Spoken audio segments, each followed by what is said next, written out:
Nope, worked. Let's go. Fixed. Progress was made today. Anywho, now that you guys heard that complete intro, this is the ADLR Podcast. I'm here with my brother Brian Mm. and my other brother. I keep forgetting. Loaded up on here, right? Or is it N5 on here? I think it's loaded up. Loaded up, right? I mean, I'd be wrong. Okay. All right, loaded up. Tekken Maestro, if you will. That's gonna be your final rank. Yeah. Once you get max in Tekken 7, we'll just Photoshop after you've beaten the shit out of everybody at max rank. Then we'll just Photoshop on your streams the banner, and you can make your own custom one and just call it Tekken Maestro. Why don't we just combine your last name and then your favorite character's last name and call yourself Green Shima? Oh my goodness. It's funny you guys are bringing up Tekken because earlier today I was watching a video between the main man, which is a very well-known Tekken player, and this other kid named what is his name? I can't remember it, but he's only 15 years old. The player? Yeah. Oh. Okay. And he's ridiculous, man. Like the fastest wave dash I've ever seen. Like the way he plays it. I'm not gonna say it's like watching a task spot, but it's almost there. Well, I mean, he's at peak opportunity to be that good. Like, he said 15 years old. Yeah. I mean, peak gaming is what? Up until what, 24? If that? Maybe lower than that? Oh, really? Oh, you mean like before like your reflexes start before you? down? Yeah. I mean, let me look it up. Like most Before the depression kicks in. Yeah, pretty much. What? Flexes. There was a kid that played Tag 2 that I think was like 11 or so, and he won a whole major. Jeez. I think it was in Thailand. All those stats could also be wrong, but I know there was a very young kid that got far in a major tournament and probably won it in Tag 2. I don't have the actual details, but some article here said that they read a study from 2008 that the reaction speed only decreases from 39 years of age. So, I guess I'm a liar. Don't worry about it. Interesting. Which means I can if I needed to right now, I can go destroy everybody in TF2 right now, right? Like my reflexes in front of my Spencer still. Let's see what happens. And see what happens, yeah. I'm still in my prime then. Once I hit 39 or 40, then you can say something. But right now I'm in my prime. Okay? Here's the thing though, right? So like I think response and experience. What's so funny? No, Johan in the chat said Anthony lying again. Nothing new. Oh, go for it. Yeah, experience and respect. All right, so like you know how like professional athletes, like they practice and they practice and they practice and they practice, so that like when they're in the game and they're playing, they're not actually thinking about what they're doing. It's mostly like muscle memory, and it becomes a reflex. Yeah, exactly. So I'm just wondering how much of it is like if there was a percentage you can put on one or the other. Like I wonder how much of it is muscle memory versus reflexes, because I think they go hand in hand. It's for the most part, the way I see it is and I guess the only way I can equate it is to like fighting game. Round start 7. From the moment you're not, every moment you're not advantageous is experience or actual like non-autopilot. The second if you're like, well, if I'm in the corner, I hit him with this and it hits, from there on is muscle. The combo you have should be muscle memory, but everything the in betweens should be you in the mind games focus, because you have to really, they're doing this a lot. Like you're still reading and adapting to what's happening. So I think like with NBA, I would think the muscle memory would be shooting. All right, if this happens, fade away into jumper. If this happens, but then the moments leading up to those scenarios are the adaptive, like to experience your adapting and assess. I would think. Where the variables are at, like this is the formation they did. I don't know if it's called formation, but like where everyone's placed for defense, or I see an opening, Or my dude over there broke 6 ankles on the way over there. There's nobody. He's at the net with no one on him. Throw the fucking ball, right? Like that's easy So shit. I guess it's like you said, depending on your age. You said 39 after 39. That's what a study from 2008. I didn't even see what study. I just literally Googled, saw that, and read that out loud. So don't take that as gospel because it could be completely wrong. So if let's just say we just run with that. Okay. Then that means like, so it's your experience knowing what to do during given situation, like Brian said.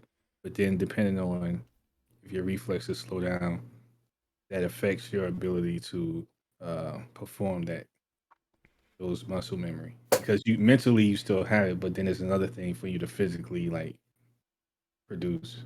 Yeah. You know what I mean? Yeah, I guess like past 39, if we're using the number in this article, it'd be harder for you to realize, hey, I just hit him with one of my neutral buttons, convert. Yeah. It would take more time for you to realize said thing. How can I convert this hit to a handshake? Right. Mm-hmm. The hit to handshake ratio. Yeah. Shoot. So Yeah, I'm wondering if the reason why your reflexes slow down, does it really mean that the signal that's being sent from your brain to your limb slows down? I think of it like, it's gonna sound weird because I want to be a robot, but I think of it as cash, right? So like that, if you haven't used it in so long, why would it keep that in the forefront? Why would you have that ready to go, right? Yeah. But if you do like this, when you see people like old ass men that are swole that never stopped working out, their body still has that. All right, with time to break muscle, with time it's still used to repairing and breaking down muscle, right? But then once they stop, it's hard to get back. It's really hard to get back in. Yeah, that makes sense because they always say like whenever you learn something, your brain is creating new neural pathways Mm-hmm. every time you learn something new. So like I guess if you don't use it, then It'll close it off. It'll be like, oh, under maintenance. We'll use it for something else. That all lines up with me, right? I'm all about that. Anywho, what was I gonna say? Oh, I need to get this out real quick. I don't want to give any more time. Deep Water. Don't watch it. There's my review. Thank you. Diablo time. Time. That's it. I don't. So like I was saying earlier, I was gonna watch it, but my main reason was I did not want to, because I read the plot or whatever you want to call it, and I The didn't want to synopsis. see Anna. Yeah, the synopsis. I didn't want to see Anna sleeping around, so that's why I was like, I'm not watching this movie. Don't watch it. And if you watch it after the first 10, 15 minutes, stop watching it. You watch the same thing happen for how long is this movie?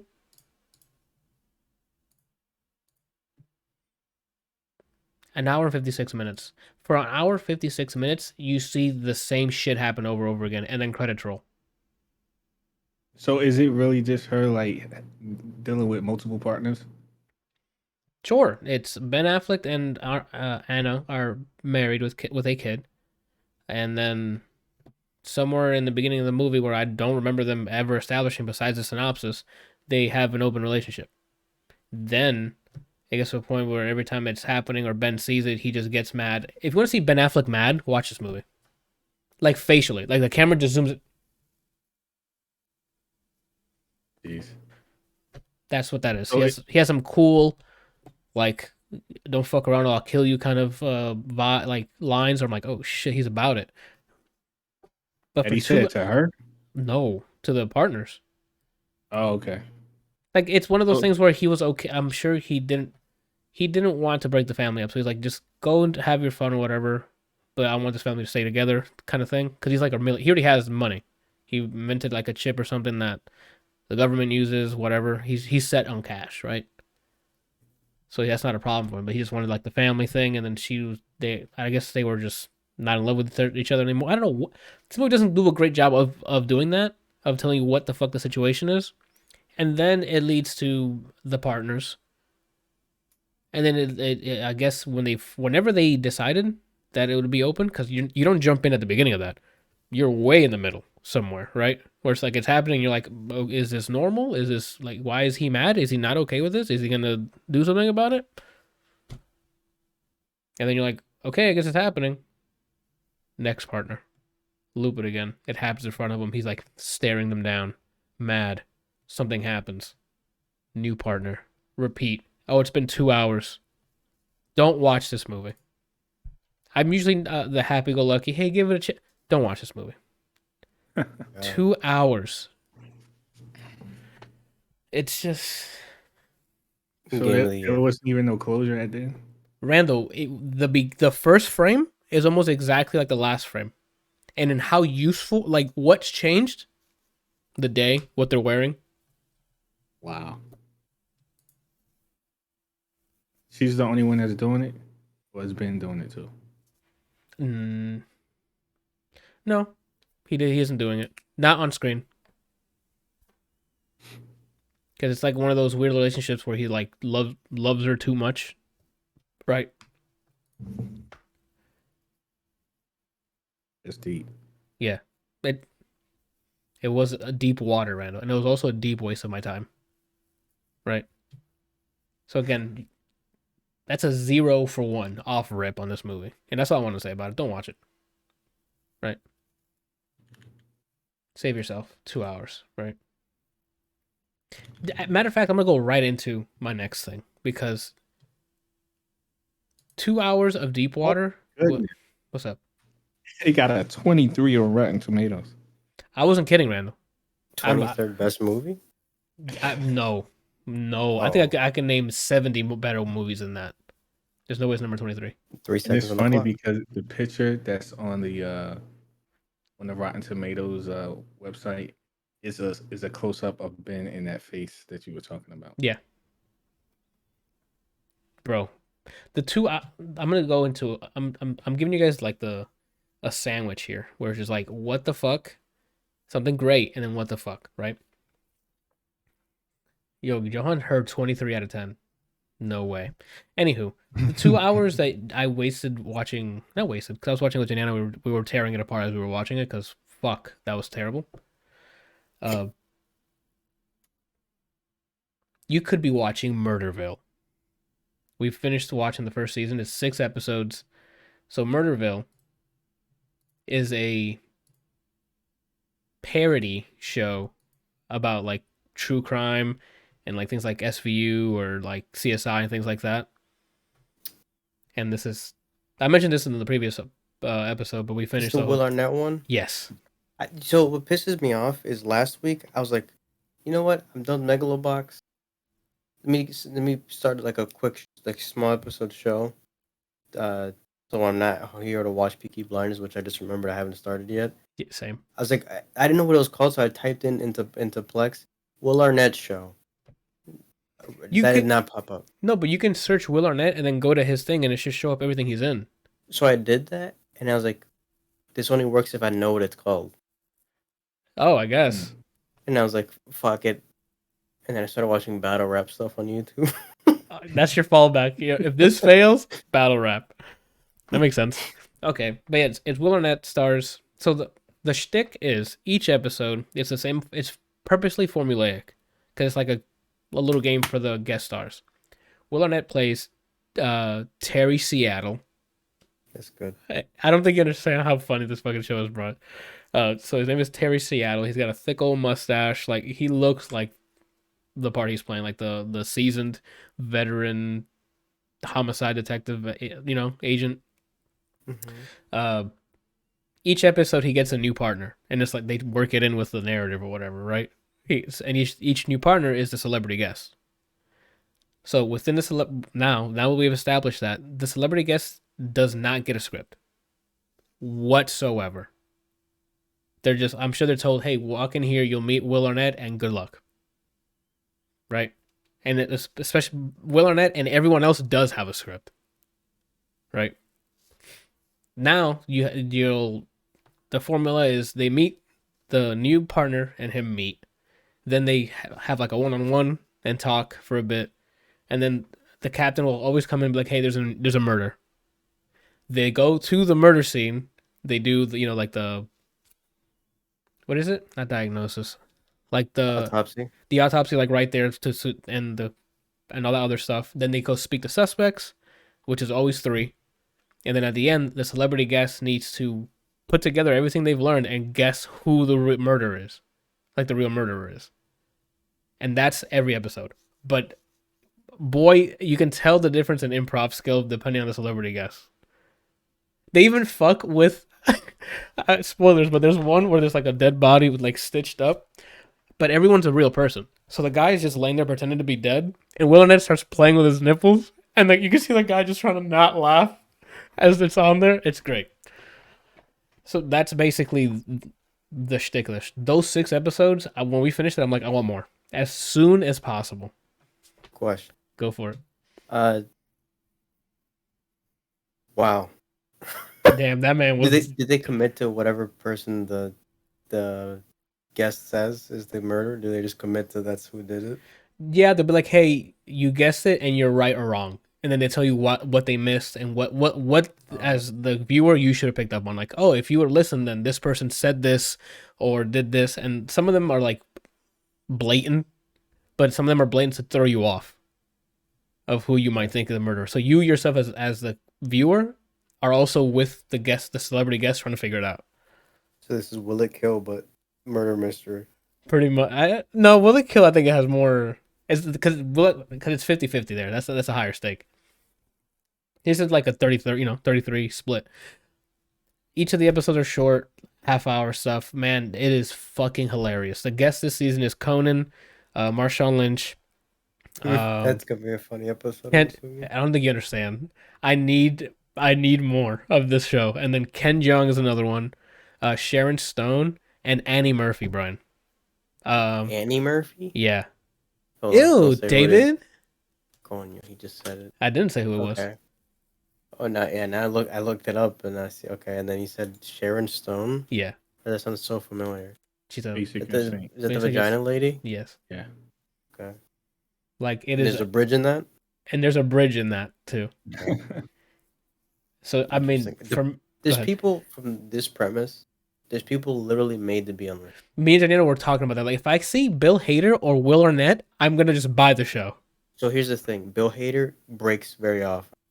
Yeah, So he's not the one.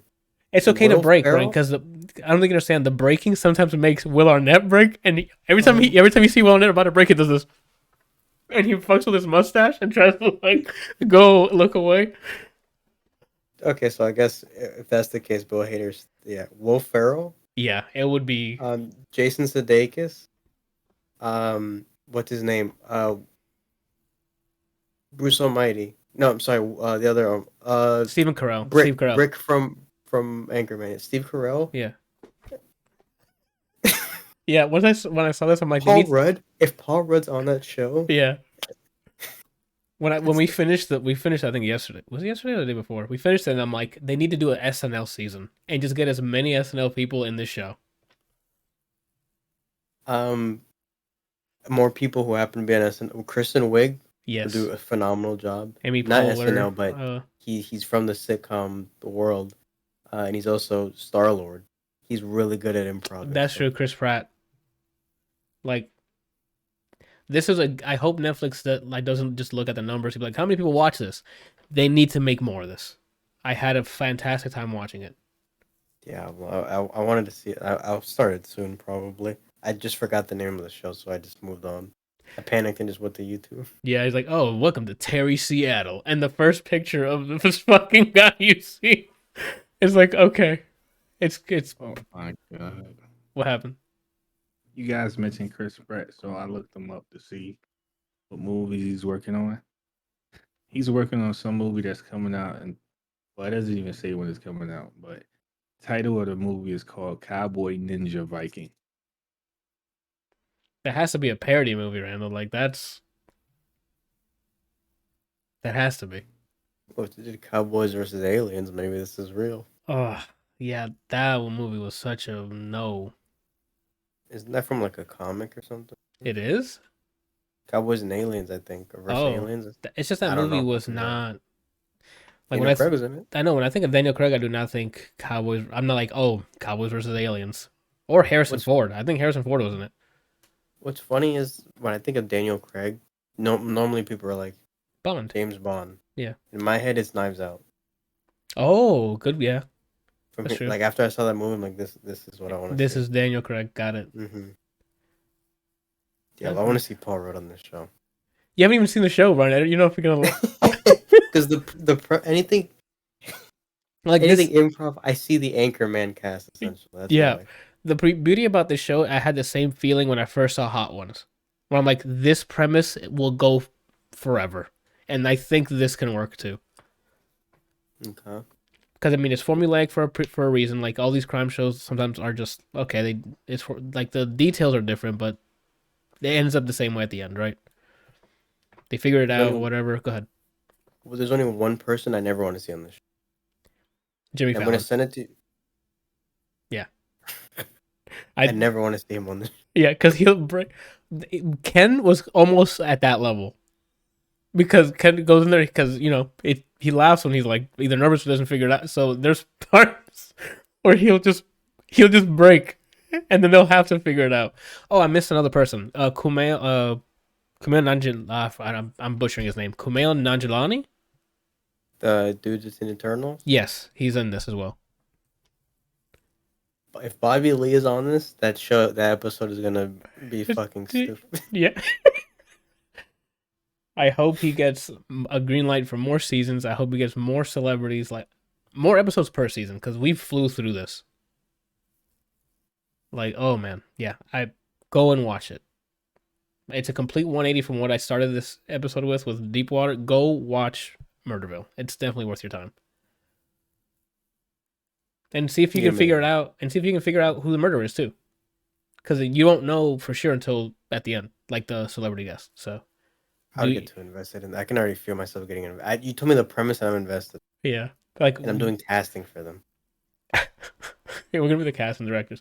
That's it. I'm not gonna harp on it any longer. But awesome, good job, Will Arnett, and team. I don't know if it was just his idea or what, but I'm in it. Oh, you are? Oh yeah, I'm season 2, episode 3. But you didn't hear that from me. That rhymed. Free. Going off.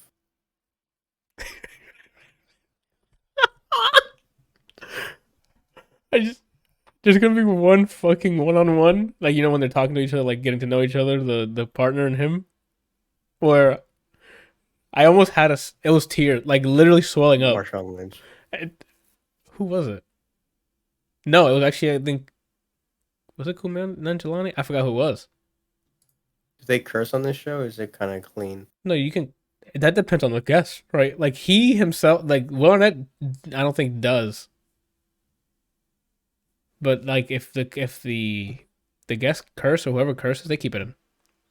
There's a cool supporting cast members who like Phil Lamar's in it as one of the. I mean, you know why that makes sense? Why? Mad TV. Yeah, but he's not like the celebrity guest. He's one of the people who know the script, like know what the script is. So that's what I mean, though. Even if they didn't know, he'd probably be fine. Yeah, yeah. Just Aquaman. That's true. I didn't know that until after the fact. And Vamp. Oh, he was from Metal Gear Solid 4, or not 4?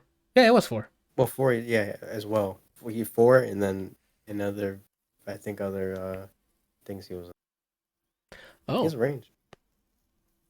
But yeah, quick hit. Go and check that out. That's definitely a 1 out of 1 for me. And then I'm sure Brian will watch it by next week and either be like, "Yo, this fucking thing sucks. Why did he ever recommend this?" Or bet. Yeah.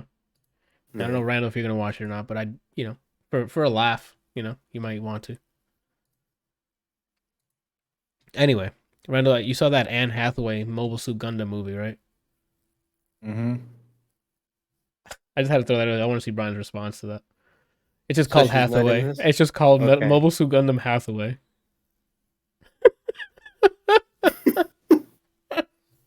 It's just a huge Gundam and like performed as Anne Hathaway. I thought it was live action, and then there's a movie where she's a mech pilot. I didn't think it was actually tied to what you said, but I thought she was in it. Oh, that's crazy. Damn. All right, tell me about it, Randall. I didn't know they were making new Mobile Suit Gundam movies. I'm gonna have to take a page from your book. Oh no, it's horse shit. It's worthless. Ah, my God, I Yep. hate that.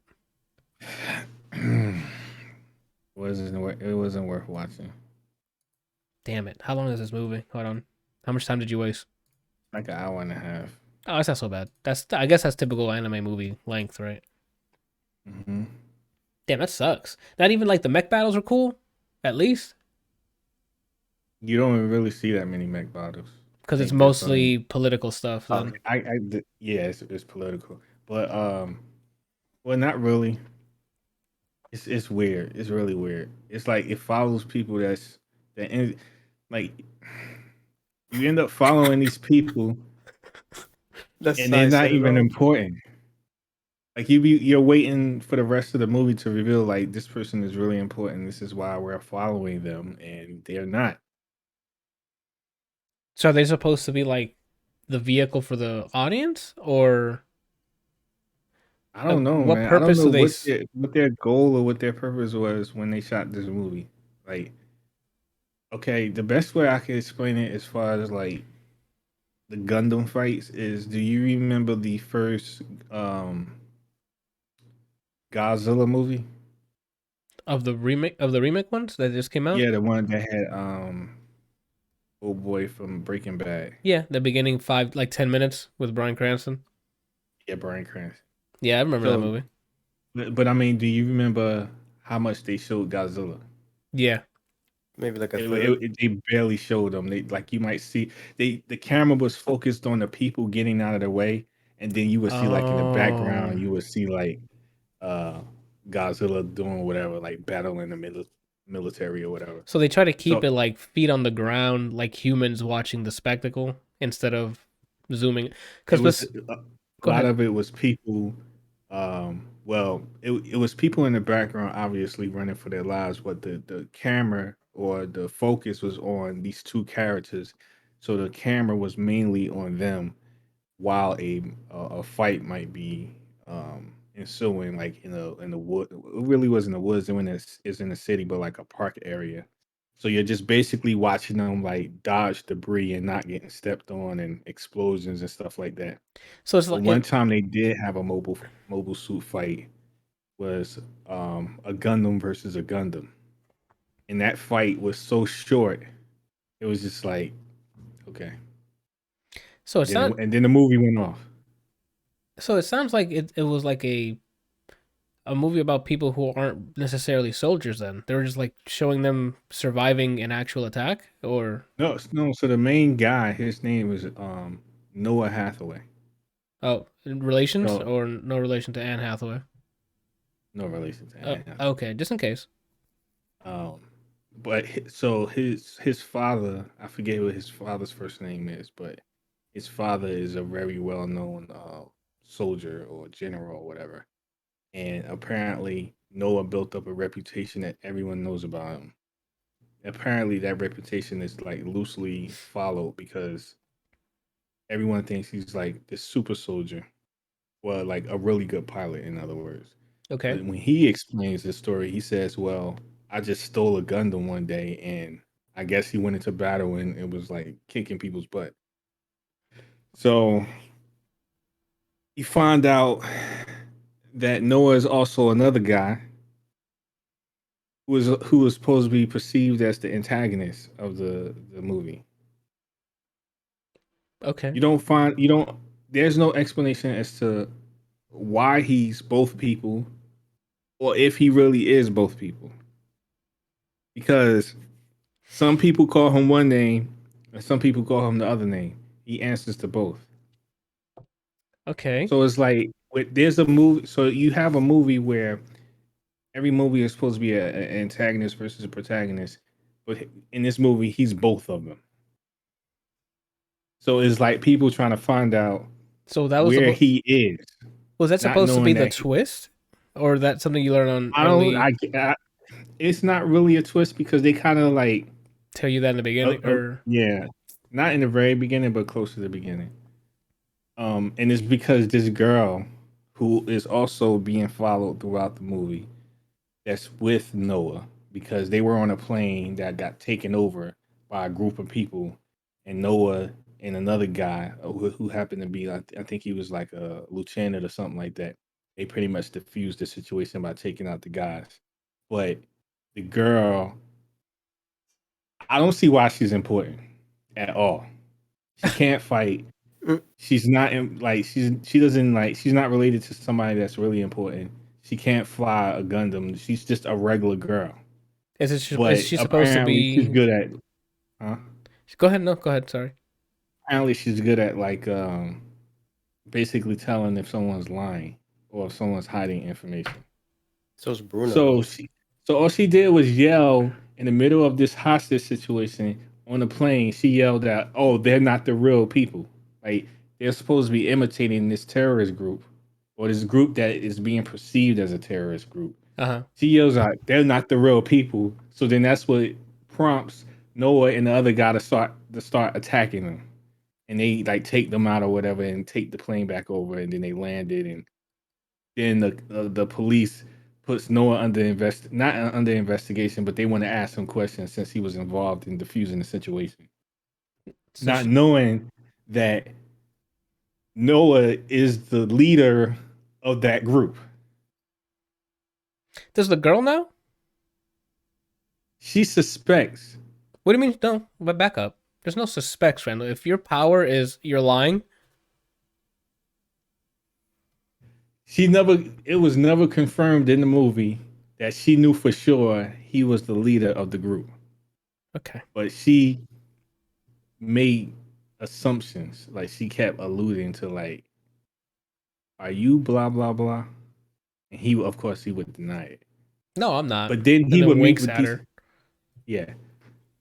So it wasn't until like the end of the movie that the lieutenant that helped them earlier defuse the situation, he finds out that Noah was actually the guy they had been looking for the whole time because he had a conversation with the girl. And the girl said something that triggered it. It was like, wait a minute. All of a sudden, he put all this stuff together, which, for me looking on screen, there wasn't enough information for him to put that together. The Like- girl don't like you. The girl don't like you. Yeah. Oh shit, he's a leader. That's So they have a fight at the end between Noah and they have a new Gundam named Penelope. Cruz. And Said, yes, the name of the new Gundam is called Penelope. Penelope Cruz and Anne Hathaway make an appearance in this Mobile Suit Gundam movie. Let's go. Keep going, man. So the fight is between Noah and Penelope, the dude that's flying Penelope. Okay.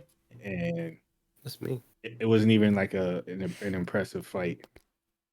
And then, said thing happens and then the movie goes off with no answers to anything. Why didn't they just stick to the tried and true Gundam formula? Put some politics in know. it. Put some good mech fights, some mech introductions. Like there's some dope ass Gundam TV shows, movies that are out there. Like, what are we doing? Granted, there might be some information about this movie. I don't know. Like maybe it might be Like a sequel or something. Yeah, that or because the way the movie ended, it ended like as if there's going to be another one. Maybe it's part of a TV series. You know how like Demon Slayer had a movie and Yeah. Jujutsu Kaisen has a movie coming out or came out. Yeah. Maybe it ties into a TV show and you just came in right in the middle of it and you're like, what the fuck's Yeah. going on? Yeah. But even I'm just thinking to myself, just like the way the movie was presented, even if I did follow everything, let's say you're right, and there is a TV series, and this is the movie of the TV series. The movie had no purpose. Like there wasn't anything That actually changed. Yeah, like nothing. Like nothing changed. I found no reason why to watch the movie. Like there is no reason to watch the movie. Because the characters are all Gundam probably fights are barely like minimum to none. There's literally 2 Gundam fights in the entire movie. and for an hour and a half. Come on, dude. and it's not even really political because sometimes the political stuff can be very interesting when like Gundam Wing. stakes get high. Yeah, Gundam Wing had a good balance of politics and cool fucking Gundam scenes or mech scenes.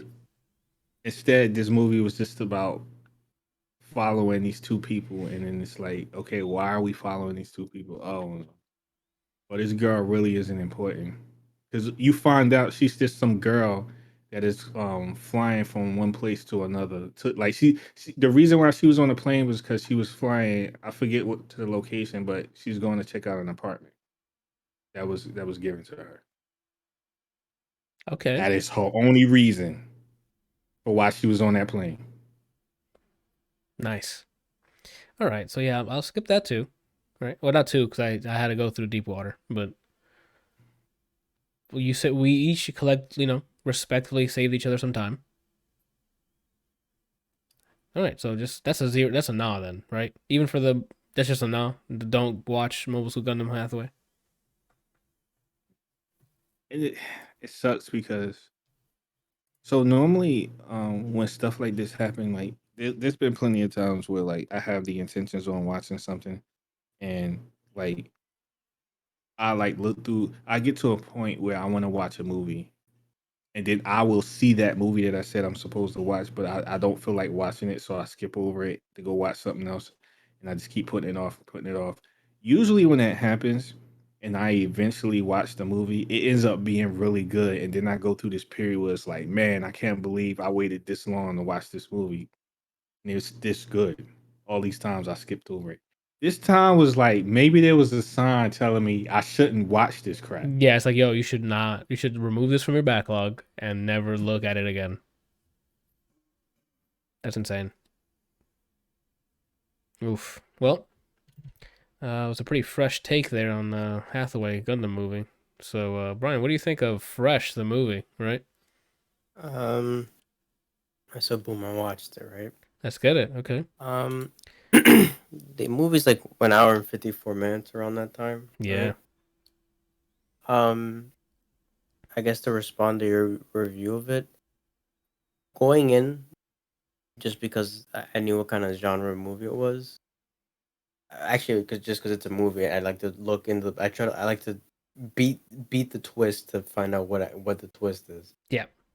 And everything that they specifically pointed to, up until you find out what the guy's deal is. What it is. I was close, but far at the same time. Oh, okay. They kept. I will say there's a certain point in this, Randall. I don't think you will watch this movie or finish it once you see a certain thing. Got it. See, yeah, there we go. So he confirms it. There you go. All right. I didn't know, right? I didn't know for sure. Like, I don't know if it was just me. I'm like, will he watch it? It isn't even like the main twist. It's things that happen after the twist. It's not even like It's thinking about what's happening, right? It's what that community is. Yeah. Or what they're symbolized as, I guess. Yeah. But yeah, they kept showing specific things multiple times. Like, okay, so it has something to do with this, and I was right. They had to do with this, but what I thought ultimately, if I were to go all in, was yeah. wrong. Oh, okay. Well, and what'd you think of the ending? I thought it was like messy and it was just like rush, right? Stupid. Right? That's what I thought too. It was like, oh, okay, cool ending, I guess. Shout outs to the one smart character. Actually, there's two. There's one smart character. I think it's one. Like, I don't think there's two. And their reaction to certain things happen, I'm like, yep, good for you. Yep, good for you. The ending was like, okay, here's how we're gonna end it, and then the writers were like, and then they added another idea, and then like, okay, well, I guess now the movie's over, right? Yep. And I was like, okay. Ending was ass. Yep. Leading up to the plot twist, I think it happened too quickly. I thought it was taking too long. I'm like, fucking hurry up. Here's what I should say. Actually, I think the for the plot twist to happen there, I think the movie itself was too long. I think that's the thing. Either way, I'm not torn on it yet, but either it took too long to get there because of how long the movie was, or the post reveal was too long. Either way, I think the Yeah. movie should have been condensed. Yep, I agree. Um, The they performances. do What do you think of the Sebastian Stan as the performances. bad guy? Sebastian Stan did a good job. He did a good job. Yeah. He Yeah. There's multiple sides to this character, and I mean, he nailed it. It's definitely not Winter Soldier. Let me tell you. Yeah. The lead actress. I've seen her I don't. She looks before this. familiar. I reviewed Normal People, was a TV show about Irish people, and she played a Irish person in that. So maybe I you don't saw even know the thumbnail on the doc and seen her face, but that's where I know her from. But she looked familiar. She did a solid job for how her character was written. She performed it. I think her character written that way, you would think there would have been way more red flags for the scenario not to happen. But again, if the scenario didn't happen, then We wouldn't have this movie. we wouldn't have this movie. Yeah, there's definitely like blatant red flags. Like there's even a character that states it for her. It's like, no, you should not be doing this. Does it anyway. I did it. There's a plot hole that I can think as regards to how they identify said person. That I'm like, I don't think it works that way. And then how they found more info on said person. There was just like, I guess, move the movie forward is essentially what it was. Yeah. The way they did the review, I enjoyed. After that, they took too long trying to make it. Once you know what it is, it's like, okay, how do they get out of this, Either right? they win or lose. Yes. Is basically, and then they're like, okay, so they have an idea, montage of food being made, or this guy, like us trying to humanize this person. Yeah.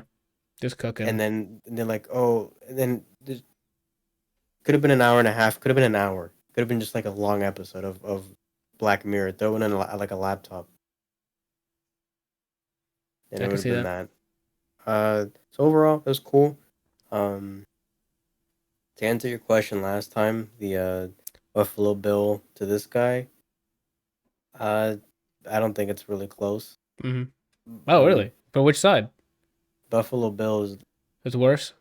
worse. Okay. This is like a charming diet version, I guess. Not the same fetish, but like a serial killer light, I guess, is kind of the way I would say.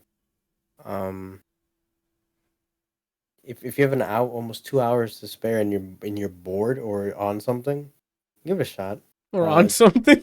I don't know if Yeah. you should watch it on something, because there's some crazy cuts and like editing that does like it'll probably fuck you. You'll freak out if you're cloud surfing. I think there's certain cuts after certain things happen, but overall the movie seems like that's what it's supposed to be. It's the soundtrack, the angles that they hold, Mm-hmm. and then the cuts to an extent feel very psychedelic. Mm-hmm. And I guess it is to describe said thing that happens, like it's like the 5 gum moment, and that's what the yes, what it feels like. that editing sequence, I'm like, it hit almost every fucking type of sense a human possibly can without smell and taste. Yeah, so I think that's the choice in the way that they shot it and the music that they used. For that reason, I would say if you're on something, Just say cloud surfing. If you're ascended, then I would say you should go for it. That works too. I wouldn't I don't think I'd go out of my way to yeah. Don't be like, hey, you guys want to watch this at this time at this day? You don't plan ahead. Just if you have nothing to do, Yep. and you have a collective group of people just doing nothing, Yeah. and there's a TV, just toss it on. Again, your backlog doesn't exist for you. You're optimal, right? Who is that? Find me that person. You let me tell you something. When you want to do something, it's done. Oh, The show, you finish it. You watch all episodes at once and can still fathom what happened. jeez. That's this kind of person. Then and this is all that's left. Go for it. Okay. But not game of the year. No. Nope. I'm with you on that. Is there even a bridge? No, not on I camera. don't think there's a bridge. I think maybe one out of those overhead shots of the city in the beginning, there might have been a bridge. Maybe a bridge there, yeah. But like that, but like the characters going on a bridge, nah. Not even to Terabithia. Yeah, well, Shit. rest in peace. Yo, this is a salty episode because I'm going to talk about Narcos Season 2. And boy, did... I warned you. Yeah, so, I had the privilege of knowing the events of what happened to Pablo Escobar by using Wikipedia, right? So, this season opens up with him escaping. Spoilers for first season of Narcos, but I'm late to this. So if you still haven't watched it, that's your problem, right? Him escaping the prison that he built himself and was just partying at, right? In Wikipedia, right? Not long after him getting out of that prison, he dies. Spoiler alert. Why did it take this season, the entire season, before he died? Why did I have to see this, like, I'm telling you, multiple episodes of barely anything moving? Right? Of just people banging their heads on shit. I'm like, I don't need to see... All the banging of the head of trying to figure out where he is could have been done in an episode or two. Right? We don't just see it over and over again. Oh, they failed again. Okay? Like, we had that throughout the first season. Because he was so good, he's failing. Whatever. What led to the him fucking up? That would have been great. Shout out to his wife not killing his mother, because she's the reason why they ended up this way, because she had to go to church, right? Oof, if she missed church in person, the devil himself would have came out and grabbed her, right? So shout out to the wife not literally viscerally destroying the mother. And I guess shout out to the cast was fine. Like, everything was fine. It's just, man, that thing to a crawl. To a crawl. I'm like, please finish. Like, we're done here. Why? I'm watching this. I'm like, this better not last to season 3. And thankfully, dead by the end of the season. So I'm like, thank goodness. And I guess they're just gonna wrap up what's left of the. Did he die at the hands of someone important, or was it just some random? Important. Was it the Mandalorian? No. He was in the middle of getting reassigned, I guess would be the term, to focus all his energy on the Cali cartel, which is Pablo Escobar's main competitor. Because now that Pablo's dead, time to take out the rest of the group, right? Or the opposing group. And that's it. I mean, I was hoping to watch season 2 and be like, okay, cool, it's more of the same. Yes and no, it is more of the same, but they draw it. It's like, here's a version of Narcos season 1 if we just took our time with absolutely everything. Let's, a bunch of shots of, like, the family moments and things, and then, like, a bunch of shots of looking out the window, and I'm like, fam, move on. Anyway, I don't know, I'm gonna watch season 3, but this kind of put, like, a sour taste in my mouth, so we'll see. Oh, there's a season 3? Yeah, because it has to do, I mean, Paulo's dead, but they still need to take out the other one, the Cali cartel. So I hope, since it's only 3 seasons, I don't know if they're gonna make another one, but it's only 3 seasons. They separated it into its own show called Narcos Mexico. Okay. So then there you go. This season better, I hope, pick up speed or do something cool or something. And that's that. Do you have to watch it? Sure. Right. There's closure. They finally end his reign, and his reign ends. So I definitely just be prepared to either skip ahead a couple seconds, like every 15, 30 seconds on some really slow parts. But all in all, you get to see the final arc there, right? What you got to see the rise and sustainability in the first season, and here's like the really fucking slow descent, right? And then once you hit the rock bottom, you hit rock bottom, and that's it. All right, cool. That's how to get those things. I think I don't have any other salty rants today, but yeah, I don't think so. I only have Horizon left to talk about. Randall. You beat Horizon? Yeah, I ran credits on Saturday. God. Oh. But I mean, that's with an asterisk. I just did main quests. I got to a point where I'm like, if I'm gonna attempt to play video games in 2021, I gotta get through these open world games, as fast as I can. I still need to do Dying Light 2 and now Elden Ring, right? More open world games. And Tunic came out. We still have to finish Nobody Saves the World. Yeah. But I'm probably going to buy it because I've been waiting for it for a while. Kirby this Friday. Tiny Tina's Wonderlands this Friday. Mm-hmm. The rate I'm going... wow, I finished one game, Randall. 7 have released in that one game release. Right? So I need to keep it moving. They don't call me the gamer. You want to go back right? and do the side quest for Horizon? Maybe. That depends on Horizon, right? Like, I've done some of the side quests, and I was like, okay, these are cool. But nothing like, I gotta go 100% this, right? And I'll get to that in a sec, I guess. I want to first hear about the Forever Purge, and I'll come back to Horizon to give me its pros and cons. Is this part of that series, by the way, the Forever Purge, like the one where like there's a night where people just do violence? So let me see something. What's up? Let me find that. How many Purge movies? There's a lot. That's what I was asking. Is 1, 2, 3, 4, 5. Including the Forever Purge, or Yeah. What? Yes, it's 5 in total, including the Forever Purge. Okay, and you've watched all of them? No. Okay. I've only seen the Never Purge. Didn't say no. He didn't say no, so I guess he did see it. I just made that up. I'm just gonna, because I cannot confirm. I'm just gonna say I've seen the first one and I've seen this one. Jeez, you're missing 3, buddy. Yeah, I missed the 3 in the middle. Okay, that's fair. I think one of them was a prequel anyway. Yeah, the one before this one. The one before the most recent one was the first Purge. That's the name of the movie, The First Purge. Oh, okay. Well, there you go. And then the second one is called The Purge Anarchy. And then the one after that is called The Purge Election Year. So, I don't know why I watch these movies, man.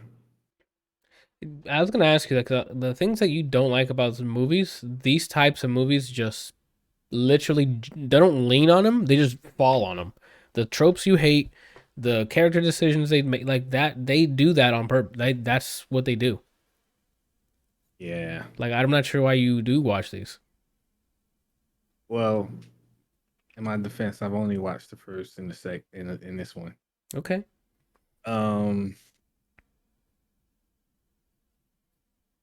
don't know what to say, man, other than maybe don't watch this. What? Because it was boring? Because I can't give you a reason to watch it. I put it like that. Nothing was cool about it? Not even the soundtrack? There's no 80s track that played in the background? No. Oh my god. Was there cool action sequences? If there was action sequences? Not really. Jeez. No. Is there cool dramatic parts where you're like, oh man, that hit home? You feel something like, Encanto or like Coco or what? The whole premise of the movie hits kind of hard because it's centered around racism. So I thought it was just about doing just crimes. Yeah, so originally that's what the Purge was. So okay. I don't know if anyone here knows what the Purge is, but basically the Purge is like for one night out of a year. All laws are like nullified or something, right? Like there's no law. Legal. They're all legal. Gotcha. So murder, stealing, and any of that stuff, all that stuff that's normally illegal is legal. Wild. For that one night. And then obviously, like when the alarm goes off, then it's over, which is usually, I think, the next morning, 7 right? 7 a.m. the next morning. Mm-hmm. So, same rules in this movie because I mean it's the Purge or whatever. Yeah. But I mean, like people are used to it now, so everyone is like prepared. They have their house locked down. People would have like guards and defenses and guns and all that stuff like that, just in case someone tries to break into their house or wherever they're staying. But this movie follows a family who was fleeing Mexico or Mexico, and what happens is, it wasn't. I guess it's still a family because it's just the husband and the wife. But basically, they left there because they had problems with the cartel, and apparently his wife, who is kind of like the main character, she's like, you find out later on in the movie that she was part of a group of women who band together to fight against the cartel in order to survive, Okay. which explains why she knows how to handle herself. Like she knows how to handle guns and fight and stuff like that. Okay. Now, I'm not talking about like military fight, like CQC fight. She just knows how to handle herself. She just know how to scrap, right? Like if she can put her hands up, She knows how to shoot and handle guns and stuff like that. Oh, So anyway, the people that it like speeds past like, is it 13 years or 13 months? I think it might be 13 months. It like time goes by 13 months later after they like illegally get to America. And they're working for this company who has like a farm and a ranch and horses and stuff like that or whatever.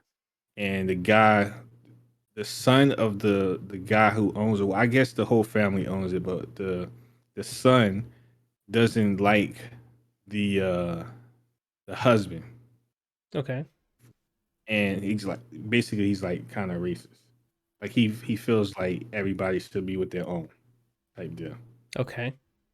So basically, the rest of the movie is the purge happens. The dude and his family, let me find the names because I keep saying that dude and this guy's dude made friends with that girl's man. That man's dude, all over that man's boy son. Yeah. Oh, Dylan is the guy who's racist, right? I was gonna tell you that's like, it sounds like you generated a white person's name. Nah, that's his name. His name is Dylan Tucker. Yep, that sounds like the part, right?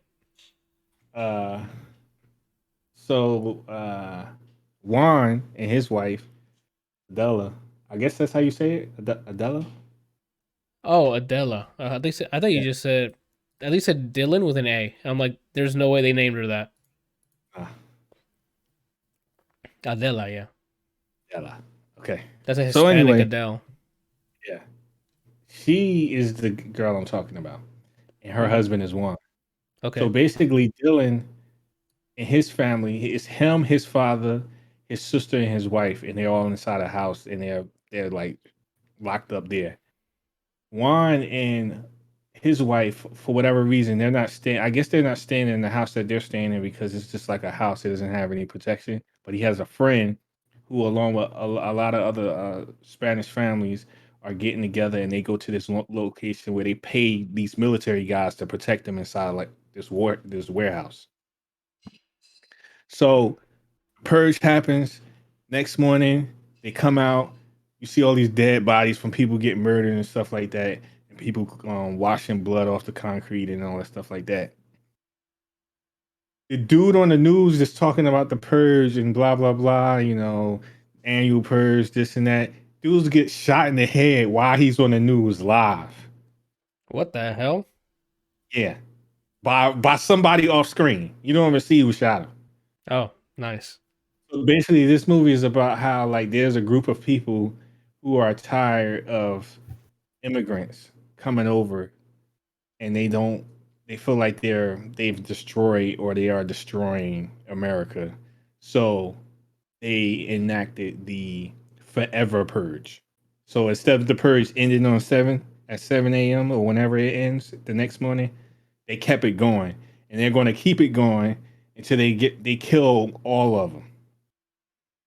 Doesn't the government just step in and kill this group? I mean, this is what I'm saying. This movie is crazy because it's like the first thing I said to myself is like, okay, When this junk gets out of hand, the military should show up. Well, as soon as 7 o'clock or whatever the time is, it's y'all are done. And they're like, Yeah. no, we're not. And then you just shoot them. So basically, it's handled first. I guess the way they set it up was like it's initially handled by the local police, and I guess if once it gets to a certain point, then that's when the government gets involved and they start sending the military.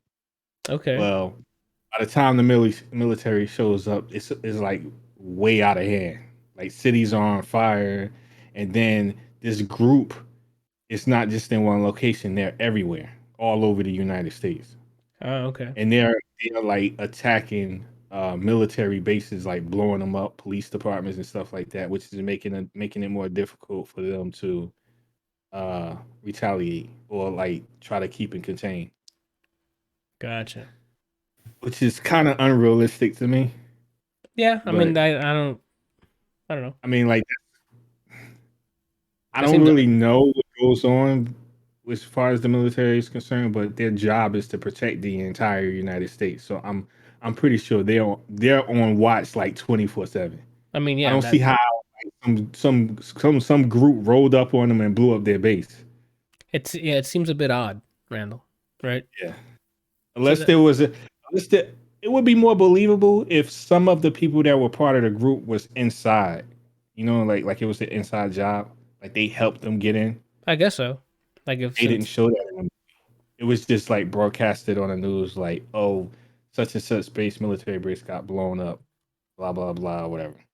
So the neighboring countries, Mexico and Canada, open up their borders for 6 hours, and that's the movie. It's them trying to get out of the United States in order to survive. Meanwhile, they're like coming across like it's always like this one group that they come across. They have a scuffle. He ends up killing somebody that's close to them. So then now they are like specifically chasing them down while they're trying to get out of the United States, and that's pretty much what the movie's about. nice. It's freaking awful.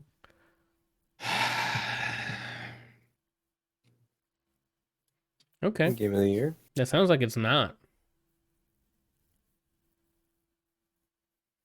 I'm gonna take the silence as not game of the year then. Oh no. I think like, excuse me. I think movies like this are one and done type of movies because I think that's why. Let me see. I don't know. I'm gonna find out. Purge, 2018. Wow, it didn't really get that high. I'm surprised. So it got a 70 with the audience, with a 42 with the critics. I thought it would have got a higher rating, but whatever. I don't even remember the movie. But my point that I'm trying to make is that a movie like this has one shot, in my opinion, Oh Jesus. shit. to shock and awe. Which is the first one was. I mean, the trailer for the first one was like, oh shit, that's a weird concept. I never saw the movie. Yeah, exactly. That's my point. So after that, you got one shot to like pull through and make something crazy, but regardless of what the outcome is, you don't make any more after that because there's no reason. Like your shock value is gone. I mean, That's you true. can make an argument for like they did make the one where it's called the first purge because maybe some enthusiasts who might like the lore wants to know how did this come about? Why did they decide to do this?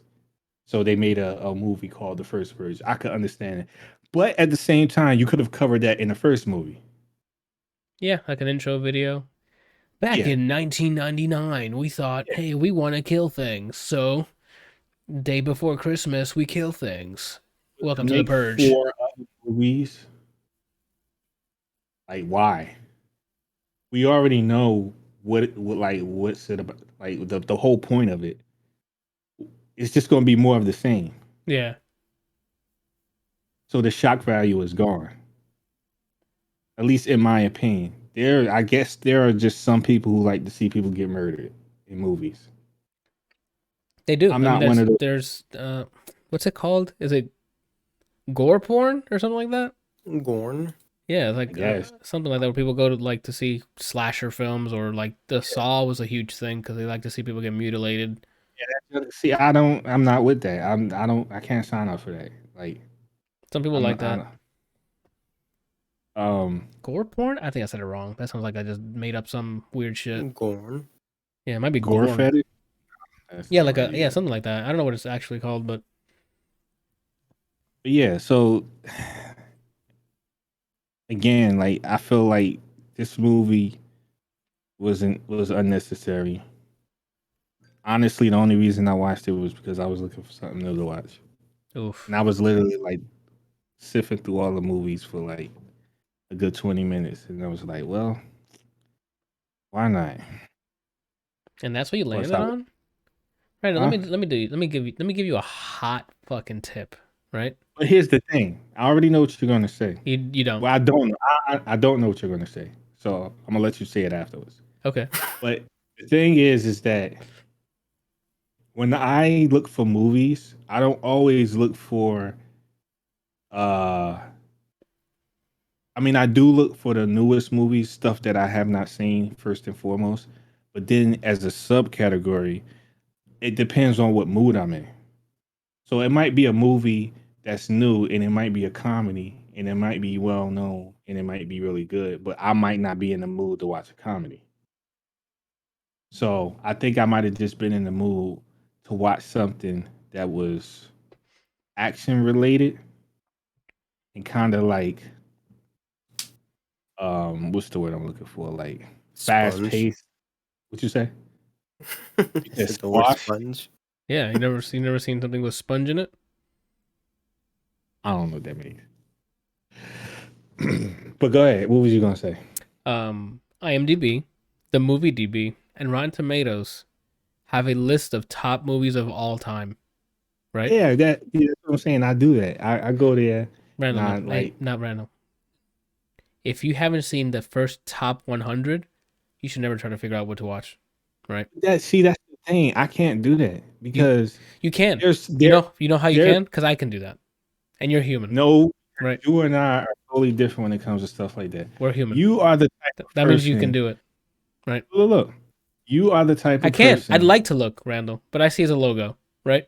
Anyway, you are the type of person who eats food only for its purpose, which is sustenance to fuel the body. That's why you eat food. And the mind. I eat food because I mean, obviously I eat it for sustenance, but Fetish. it's mainly because of, like I like to eat good food. Uh-huh. See the difference? So like when it comes to movies with me, even if the movie is rated like 99 or 98, if it's something I wouldn't watch, then it could be the greatest movie ever. I probably still won't watch it Yeah, because so it has to be like something I'm into. gotcha. So go ahead and do as I just said, right? Cool. Thanks. No, Like you guys are all there's been plenty failing of the stuff number at the one top. rule, Like, right? It's DOS, Randall. DOS. DOS. It Y'all know what it is. doesn't work. It works when you apply it, right? It works for you. It works when you apply it. Once you apply it, you can, and it's not gonna happen the overnight. You apply DOS in your life, and within the first 3 months, you're gonna be like, "Damn, I'm just better now," and you're gonna be Okay, like, so you know, top movies of 2021. no, all time. Nomadland, That's actually on my backlog. I gotta watch that. 93%. Like, what the heck is this? That's what the lady who I think was she, I know she was nominated for 3 billboards in Ebbing, Missouri. I don't know if she won it though. She's lead in that movie, if I'm not See, mistaken. I have to pick and be careful about what I watch. No, you don't. This is why I don't accidentally fall into movies like the one you just watched called Fresh. Because I can't deal with stuff like that. Then you pause and get out, Randall. There's a difference between watching something in the theater Yes, and then you said sitting. already. It's too late. Yeah, I'm going to pause and get out, but I've already seen something that made me pause and get out. Okay, so that's it. Then you got your review. This was crazy, and it got so crazy I had to eject. Like my jet somewhere in the fucking Himalayas. I needed to get the fuck out of that jet. Right?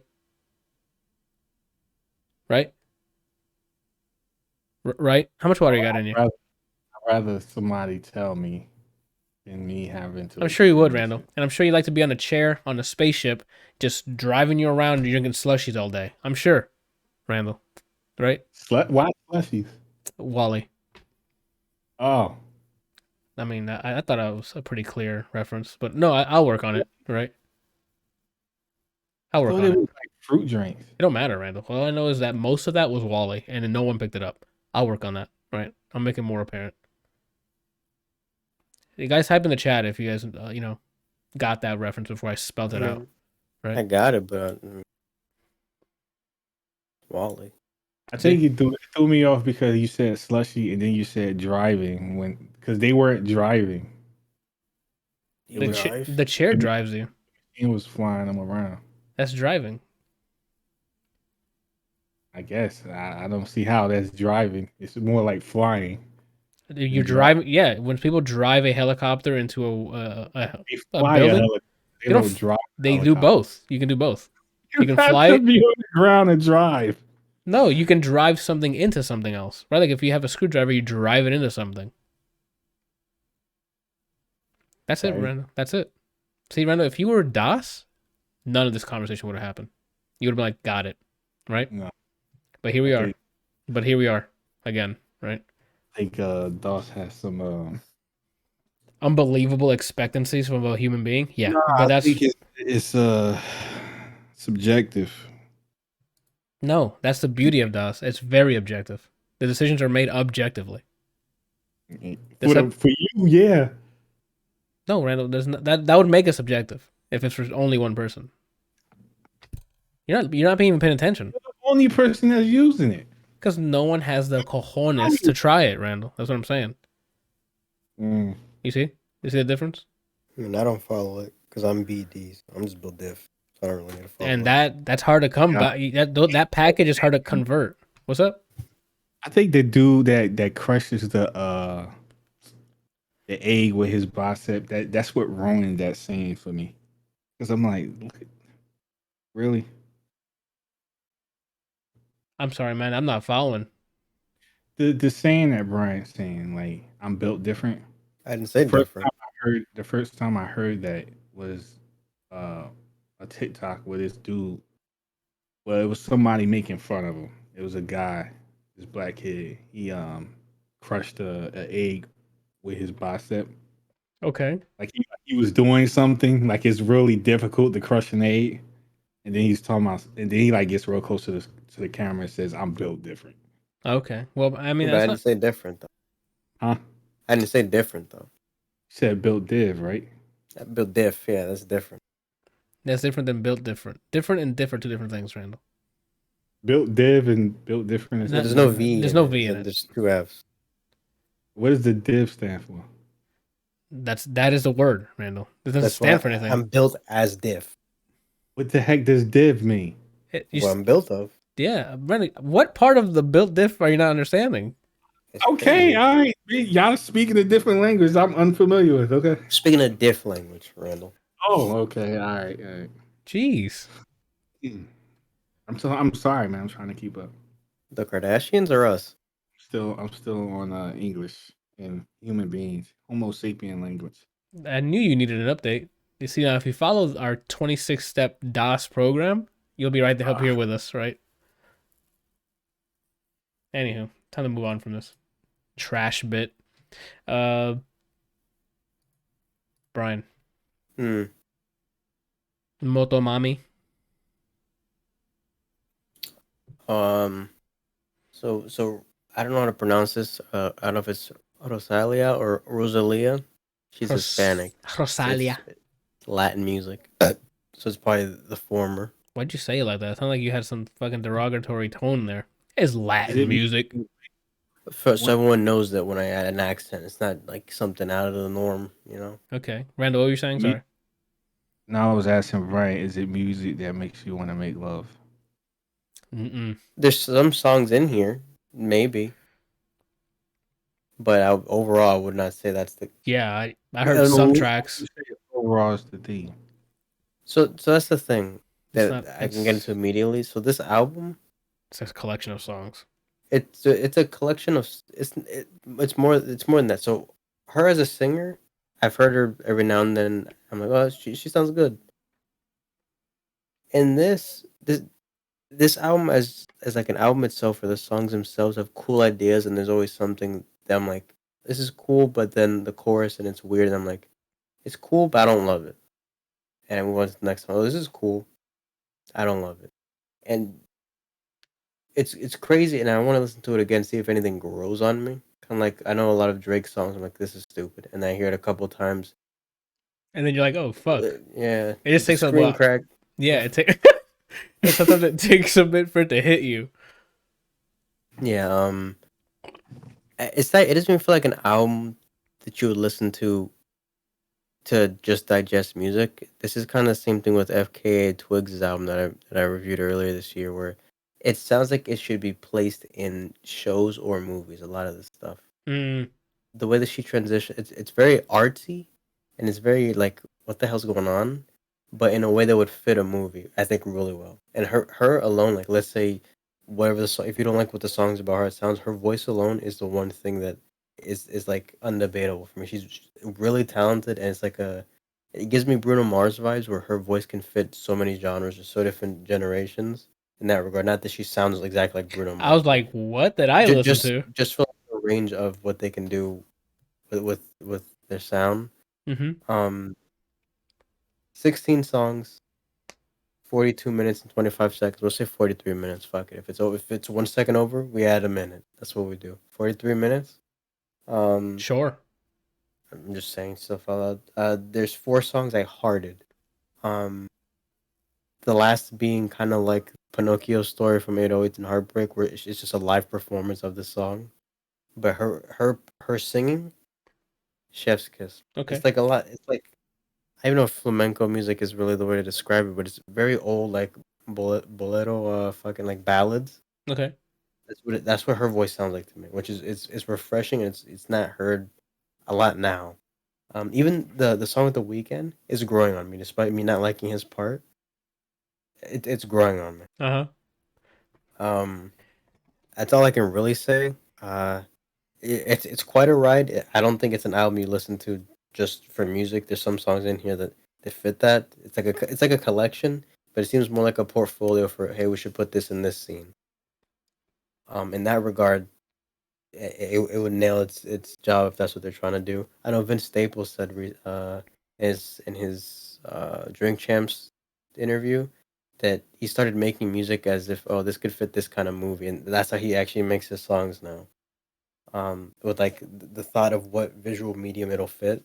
Uh huh. Maybe she did the same thing. If that's the case, like I've reiterated, Did you it nailed it. perfect. This can be in a lot of things. It can be in sad. There's sad songs. There's some that fit.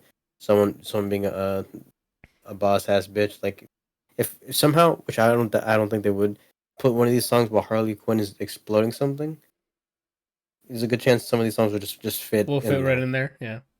Then you'd be like, why are they playing Hispanic music with Harley Quinn? And then you're like, fuck it, it goes off. Because it knocks. That's why. Yeah, I recommend it. Just it's definitely different.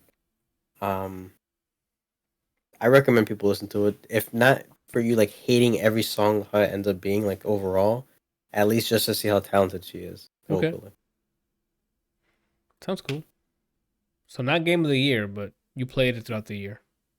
Yeah, I want to listen to it again and see if things grow on me. And then the 4 songs that I liked, if they come on, and I'm not like, if I don't think these are like things. It's very, if specific scenario, this will play. Okay. That makes sense. Oh, it makes I sense. recommend everybody give it a try. It's less than an hour every time. I have a bunch of music albums in the backlog because I got too accustomed to listening to the New Music Singles. Friday playlist. So I'm like, oh, is Hmm. this an actual album? Cool, I'll listen to that later. Something I didn't mention. Except this Friday, I'm gonna listen to an entire album. But Yeah, I did listen to that. I chose this one last Friday. I didn't listen to the Charlie XCX one. I chose between the two. And I was like, the name of this is funny to me, so I went with this one. MOTOMAMI.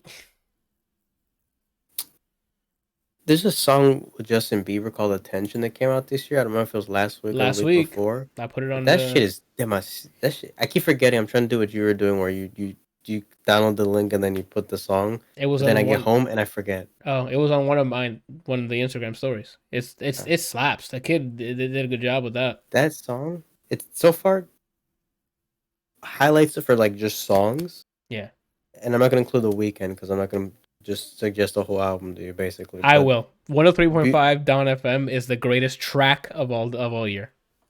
Beauty and the Madness and that Attention song are very up there for me. Okay. The Like, Beauty and the Madness, and this is like the vibe. If you can combine like melancholic R&B and then with dance hall drums, you most likely got me. oh shit. And And that's what Beauty and the Madness sounds like. Yeah, so this 51-minute track called Dawn FM, right? So like you from the beginning, a killer. I mean, there's some songs that I don't have. I grew out of a song the other week. Don't Break My Heart. I don't really care too much anymore about that song. You snatch my soul, I'm crucified. You're wild, wild. It's funny. So I like that part in the disco tech tech tech. Oh yep. But I'm like, usually, if I see that cover art, I want a different song to be playing right now. It's still to me, it's still better than what's the other song? Best Friend. That song, even on the first listen, I didn't heart. Oh wow. This one, I think I have to give it the axe. I'm gonna have to break the song's heart. Yeah. Oh damn! After he told you not to, that's wild. All right, I don't want to get to that circle. Where we at? Rosalia. I definitely have that on my to do for the year. Excuse me. Quite interesting. Like I said, you might not like the songs in its entirety. There'll probably be some parts you like, but overall, you like it but not love it, maybe. But her voice, it sounds really good. I've heard 2 singles so far, which is the Weekend one, and then I forgot what the other one was. That releases a single prior to the album release, and I'm like, the Weekend one, I'm like, hey, so Weekend's trying to speak Spanish again, and I'm like, please stop. Here's what's funny, and they went with him for like the star. Ooh, he's in this. They could have just got Romeo. They sound exactly the same. Nah, Romeo sounds Hispanic, bro. Okay, so vocally, they would have both fit this. Okay. They chose Star Power, like what's hot right now. Star Power, I'm gonna fit that because Starboy. I'm gonna leave it with that. Let me just hop on some cock real quick. The Weekend's not hot right now. He been hot. Okay, continue. But she should have just went with the old Adventure member, Romeo. Adventure. Yeah. But to me, like I said, there's one song that's like, I never hearted Pinocchio's story. I was just like, that's cool. Give me a studio version. But this song, Sakura, the way she ends the album, that shit goes off. Yeah, I'm still with you. I'm if I ever meet Kanye, I'm be like, so when's studio version of the Pinocchio story dropping? He's gonna be like, huh? And I'm gonna be like, you heard me. And then I'm gonna walk away from him slowly. And then guess what's gonna be on Donda 7? Pinocchio story, studio version. I don't know. That's all I got to say. Yeah. Okay. Listen to it. I definitely will. MOTOMAMI, because I'm gonna keep wanting to say that, and that's how I'm gonna remember. She says it not like them. She says it really quickly and multiple times, like back to back. She goes, okay. MOTOMAMI. There's a song that's the chorus, and I was like, you didn't have to do this. Everything up until that point, and then that was the part. I'm like, I liked it. I didn't love it. That's the worst. Shout out to who was it? Oh my god! Hold on, Dua Lipa remix. What are you trying to say? I could probably guess it for you if you. Dua Lipa, her main pop hit, New Rules, right? Yes. I hate the drop in that song, but shout out to New Rules remix. Who did it? I can't believe I listen to it all the time because they fixed it, in my opinion. Obviously, what is his name? I listened to the I don't know. Do you like the songs and type in Dua Lipa? Oh, hold on. Dua Lipa remix. Who was it? Call the guy. Yeah, I'm gonna call. Go to liked songs and then just type in Dua Lipa. I was trying to do it without opening up Spotify because it might cause some dumb shit to happen here. So, my recent searches has Colonel Abrams, bro. Good. I'm not gonna let. I'm not gonna let. Oh my god. That song's diff. Let me tell you. Yeah. Both versions, the original and then that one remix. For the love of God, dude. Where is Did you go to like songs and type in Dua Lipa? Yeah, like songs. And you typed in Dua Lipa. Dua Lipa. And did they remove it? They're SG Lewis. See how much time I could have saved you if you just did that off rip? SG Lewis fixed that track for me. That remix is better than the original. Because for me, they fixed that drop. Because the drop in the original, there's like some weird like and then no bass to it. And I'm like, you fucked me right now. Because I'm expecting just the vocal buildup she does with the rules one, and then back when the bass is supposed to hit, right? It's only one rule. It's a weird one though. I mean, if you spoke then you'd understand, but obviously you don't. But if you followed a 26-step program for the DOS, you would understand this no problem. Anyway, so yeah, he fixed it. I don't care who. I mean, you can try to change my mind, but he fixed it. Because that was a horrendous drop, and he gave it an actual drop. So compare and contrast. Go listen to the original New Rules by Dua Lipa, and then listen to SG Lewis's remix of it, and you're welcome. And then listen to I'm Not Gonna Let by Colonel Abrams. By Colonel Abrams, yes. Both the original and then the Shuffle Inc. radio edit. Any order, you're gonna do the same reaction. Brian, I'm checking chat, and Matt Perlas has just said that. Did you ever play Valentine from that one donation? Are you trying to take my main now? No, someone donated and told me that they wanted me to play Valentine because her color 10 is Trish from Persona. Okay, I was gonna say, you guys share your own character, right? That's my character. Thank you. Anthony, I mean Skullgirls, all right? Awkward. Pussy. Anyway, what are we talking about? Oh yeah, songs to listen to. Colonel Abrams. Go ahead and hit that. You're never gonna let you. All right. You guys can get your questions out. It's time for Horizon Forbidden West. Horizon Forbidden West. What? Yeah. To answer your questions about the game, I'm gonna give a quick review. You know what my thoughts, and then if you guys have any questions, you let me know. Right. Is it out? It is definitely out. I don't have like a reviewer copy, right? It's been out for I think 2 weeks, 3 weeks. Anywho, sequel to Horizon Zero Dawn, that's out now on PC, as well. And PlayStation. No one cares.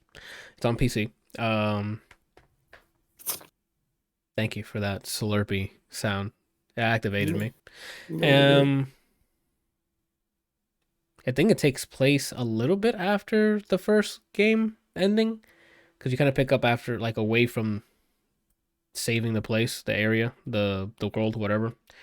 She's out. Yeah, she's been out before you get hands-on with Aloy. She's been out trying to figure out what happened to Hades, because he didn't actually die. He just left, or there was still remnants of it of some sort, something like that. You did that. You then take control, and then she learns that she needs to continue to go west, because that's where Hades would escape to, or whatever the case is, because Silence knows things. I don't want to spoil all the story points. So you start heading west, and now you're in a new area with, like, just like the first one, different biomes. There's like desert area, heavily vegetated, like floors, jungles. There was like a snowy part, but that's like up north, and I didn't really venture off that much. Then there's like a tropical beachside coast, because there's a lot of water you can go into now. Spoilers, you get to see broken down Las Vegas, which is pretty cool. Section of the game. You're still living, Viva? No, this is Muerto Las Vegas, right? So that's that. Okay. That's, I guess, the setting up the plot in some way. Where do I go from here? Shit, combat, right? They added like 7 different skill trees, one for melee, one for archery, crafting, healing, some other like taking over the machines, think like the overriding, and traps. I think those are all of them. I don't even know if that was 7. Anyway, you can build your character however you want, but I think you can just max out your character and get all the points. I didn't see anything about resetting your points, so you can probably max out and just get every upgrade. Which I'm kind of like done with that. I don't, as a whole in general for like designs, like don't give me a skill tree that I'm going to max out every single point. That kind of to me defeats the purpose of building a character. That's like, oh, what should I choose? I'm only choosing because I just started the game, but by the end of the game, I can do all of this, right? Yeah. But that's just me. I'm just getting, cynical in my older age in terms of game design, but that's just me. What else? Combat, melee. They added like combos and stuff that you can do. None of it used. None of it. Why? Because you in your mind, you're like, I'm gonna fucking combo the shit out of these monsters. That behavior does not change from the first game to this one. You can try to melee those monsters. They'll just be like, and swing at you and you go fucking flying. So cool, we have combos. They did not tell the machines. The machines are like, oh, you're hitting me. And then just fucking move you to the side and go, no, you're down. Thanks. Okay. So I guess the biggest issue I had with the first one was that not so much combos, it can be simple. There was no counter, there was just roll. You know what I mean? Thank you for bringing that up, because now there's more human enemies you fight. So I'm like, this is why they added the melee system with the combos and stuff. I'm getting 3-pieced because I'm like, where's the block button or the parry button? You don't get any of that. Just roll out of the way. That tree is useless to me. Once I realized it was useless to me, I at first when I started, I got excited. I'm like, I'm putting all my points into this. So when you go to like the skill tree menu, you see like highlighted track of what you've unlocked. I made that like halfway down on the skill tree, and I'm like, I'm done here. And all you see is this one fucking halfway down tree, and the rest are just like getting filled in because I'm like, it's useless. It was completely useless to me. Just like in the first game, arrows and traps. The game is built around that, and they try to make it into a melee-centric one. She does not hit hard enough for it to make sense for the machines. Maybe the humans, but you two-shot them with a well-placed headshot. So why do I need to run up to them when I can just? If they don't have a helmet, the amount of damage you do is dumb with with a crazy headshot with a regular bow. If you get a sharpshooter bow, even more damage. So why, right? I don't know. Anyway, that was a huge letdown. So yeah, they added new melee stuff. Don't need it. Nothing in the game needed me to do that, right? It's not feeding into anything else, unfortunately. So combat, besides that, there was some quality of life changes between like selecting arrows. Now the bows, there's bows with specific, like, I don't know if the first one had it, but like they're built with these arrows in mind. Like they do more stats with this, like a poison arrow or a frost, things like that. You still have the weaving, so you can weave in like the perk slots. In the first one, were you able to upgrade your weapon itself to different levels? I believe so. Or did you just find a rarer one and just swap it out? I don't remember. I don't remember if you upgraded the weapons themselves or you just put the pieces into them. Like, I think that was the upgrading you did, and then you just got a better one, I think. I could be wrong. But now they added, like, multi-layer upgrading of your weapon on top of rarity weapons. So, you can do that. Same with armor. You can upgrade your armor by, like, using a bunch of crafting. Okay. Materials. Which I guess that kind of leads me to the open world exploration as a whole. They want you to do a lot more crafting now, but the flow of going and getting things is so painful, right? Like an easy quality of life would have been either auto pickup or just pick the shit up. Why am I holding triangle to scour through a dead body only to be like hit triangle again to pick everything up? I'm going to pick up everything. Who is going in this game don't need that. I'm going to leave it here. If you don't have room in your inventory, it sends it to stash from wherever you are in the world. So why in the hell do I have an option to not pick something up? Make no sense. I should be able to just hit hit triangle. I literally thought of the word triangle, and just said T. Like I was going to spell it out. You're pretty good. Stupid. I don't know the English language anymore. Yeah, there's some things like that that's like, it feels like two different teams were working on different things. I don't need to be holding triangle to search through some shit. Just hit triangle. She does a quick animation pickup and we move on. Branches, picking up everything individually. You like, everything just feels so slowed down on purpose, right? And that felt really weird. Speaking of crafting, I don't remember this in the first one, but once you finish the cauldron that had like, oh, now you can overwrite this person.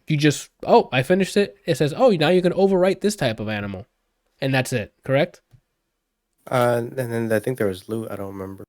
Right. So now you do a cauldron, and it's like, this is a pretty cool animal, right? Craft. You know which one it is. So now that you know which one you're gonna get these ingredients so you can actually override this. Why? Anywho, another sore spot for me as well.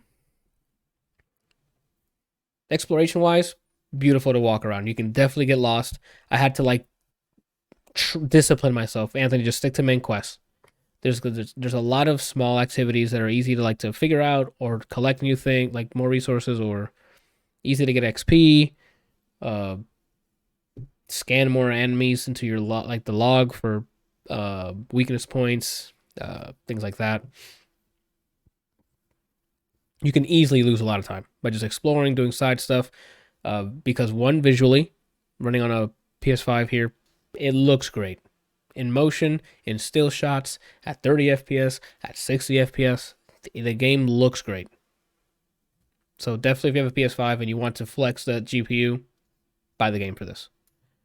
There's a lot to look at, a lot of really good looking scenery. Even some of the machines and the animals running around, great. I did have a weird issue with cutscene.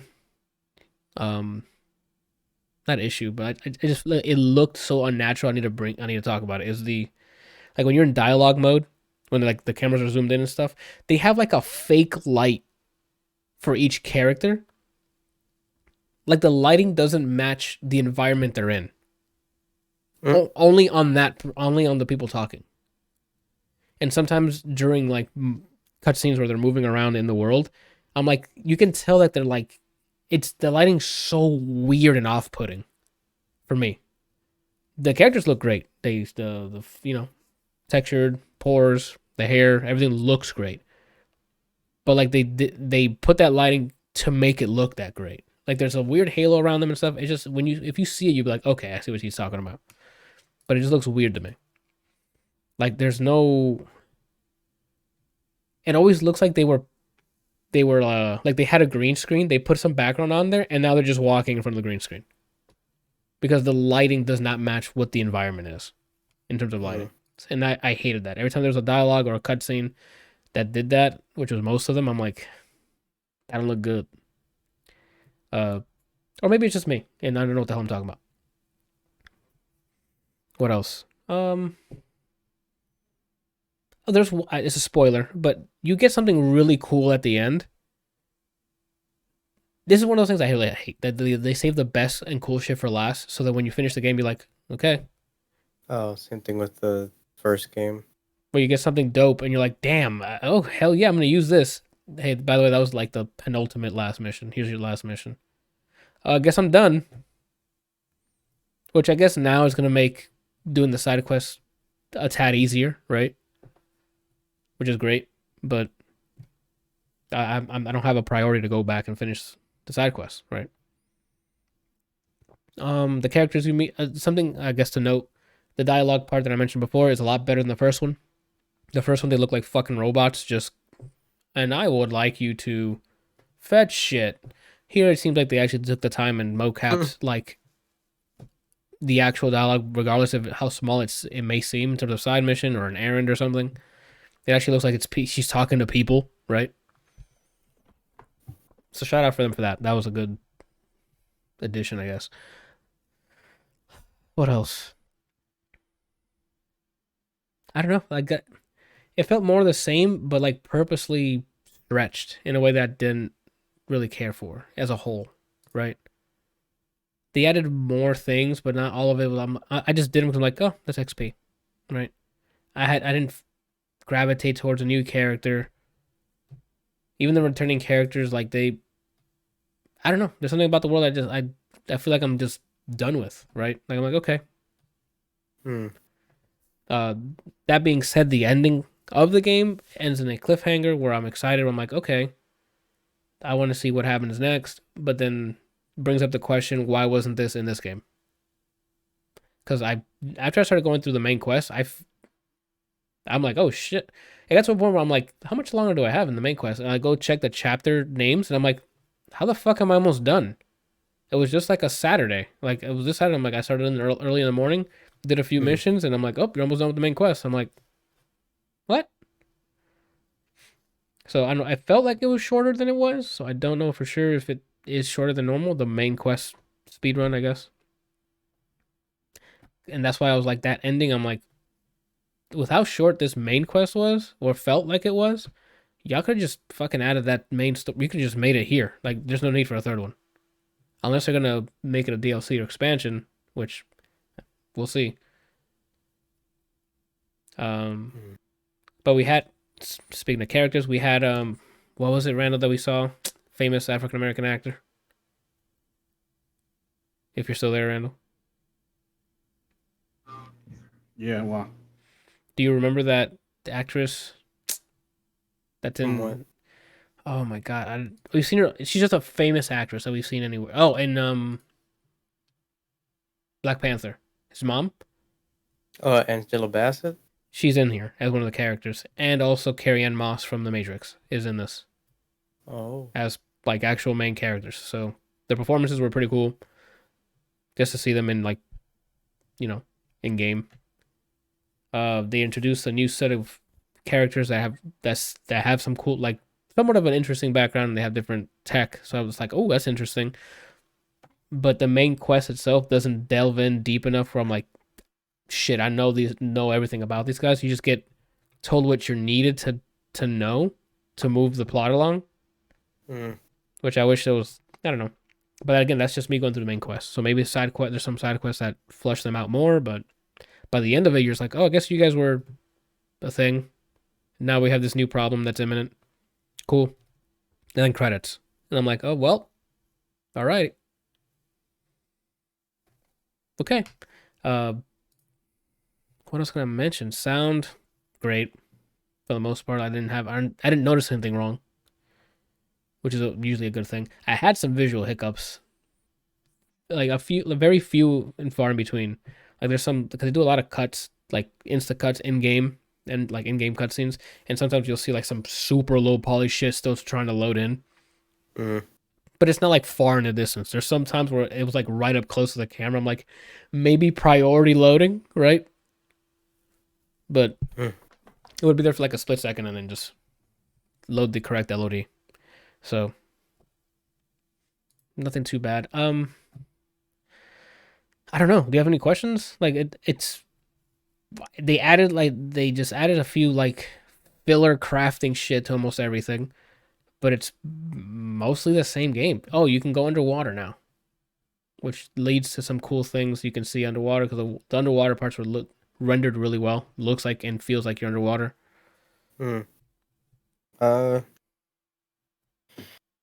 questions. They didn't add new weapon types, did they? It's just more of the same. No, they did add some new weapon types. I just didn't have, again, what was viable back then, which was traps and your sharpshooter and regular bow, still viable now. Because at the end of the day, we're just fighting machines with health bars. There's no like, oh, this does damage to this type of creature. It's just do damage until it dies. They have, I mean, the other games, at least, they did a good job in making you feel using this would be like, you have an easier time if you use this, like on this enemy. I don't know how it They feels still, on this I mean, game. they still have that with like tying them down to the ground and stuff. Which, yeah, that works.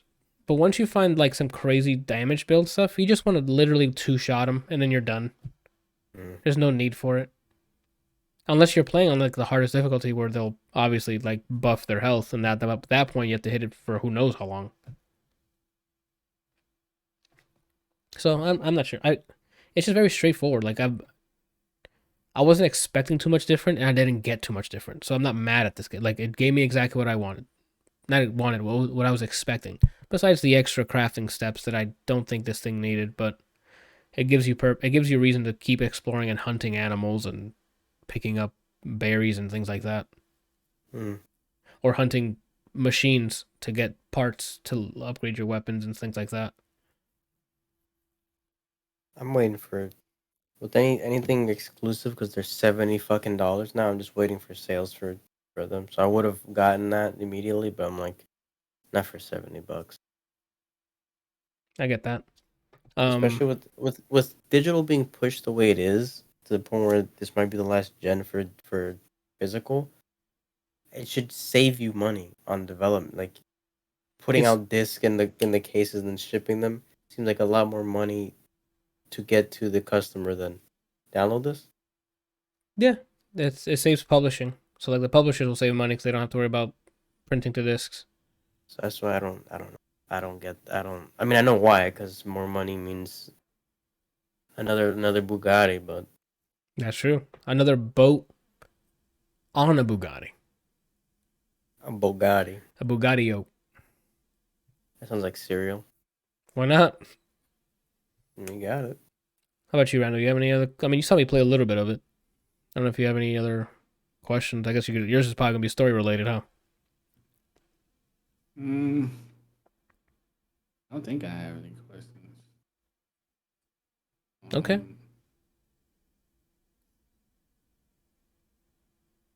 Do you feel like this one was better than the first one?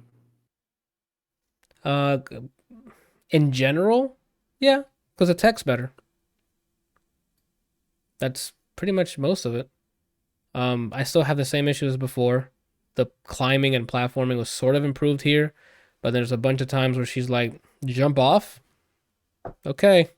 Or, hey, you can see her, you know how like they do the Uncharted thing where you can see the hand on where you're supposed to go? Yeah. She'll just leap over it, go underneath. Like, I've had instances of that where like the hand is aiming at where I want it to go. She'll jump and just go somewhere else. And I'm like, okay. Is it still limited to, hey, this is yellow, you can climb onto this? Or can you climb for the more most things? part, but they added sections where you can just climb on. It's not League of Legends, well, Legend of Zelda or Assassin's Creed Odyssey, or recent Assassin's Creed, where they made all the meshes climbable. This is like everything's yellow for the most part, but then there's some areas where they like pick and choose. Like some of them, like I can just start climbing on some stuff because they added a lot of ledges, but I don't know. I think for the most part it's still that, especially during the main quest anyway. The side stuff I think started doing that where you can just like, oh, that looks like it's climbable. You jump up and she's like, yep, I got it. And it's like, okay.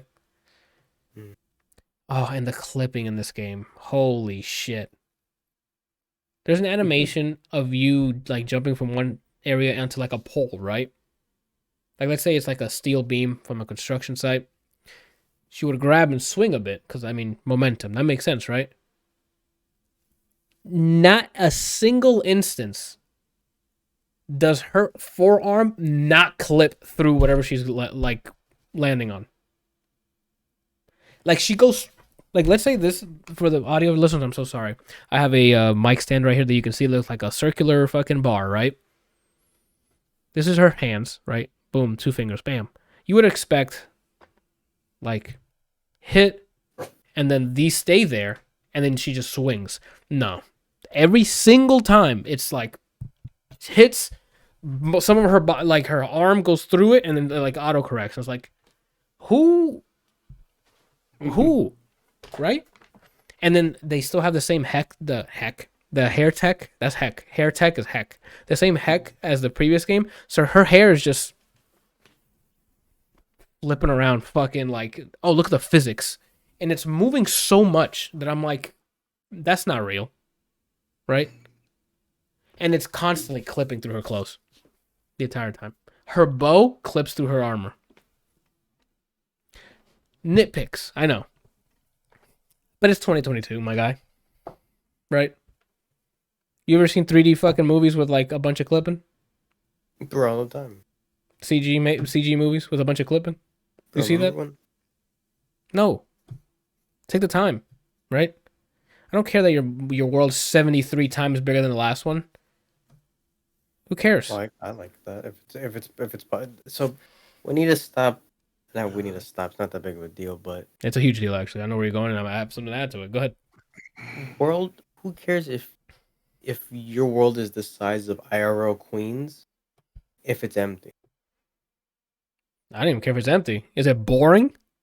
That's what I mean. So like, is there absolutely nothing to do here? Is it like this big, but then there's only one guy over there for the next 3 miles?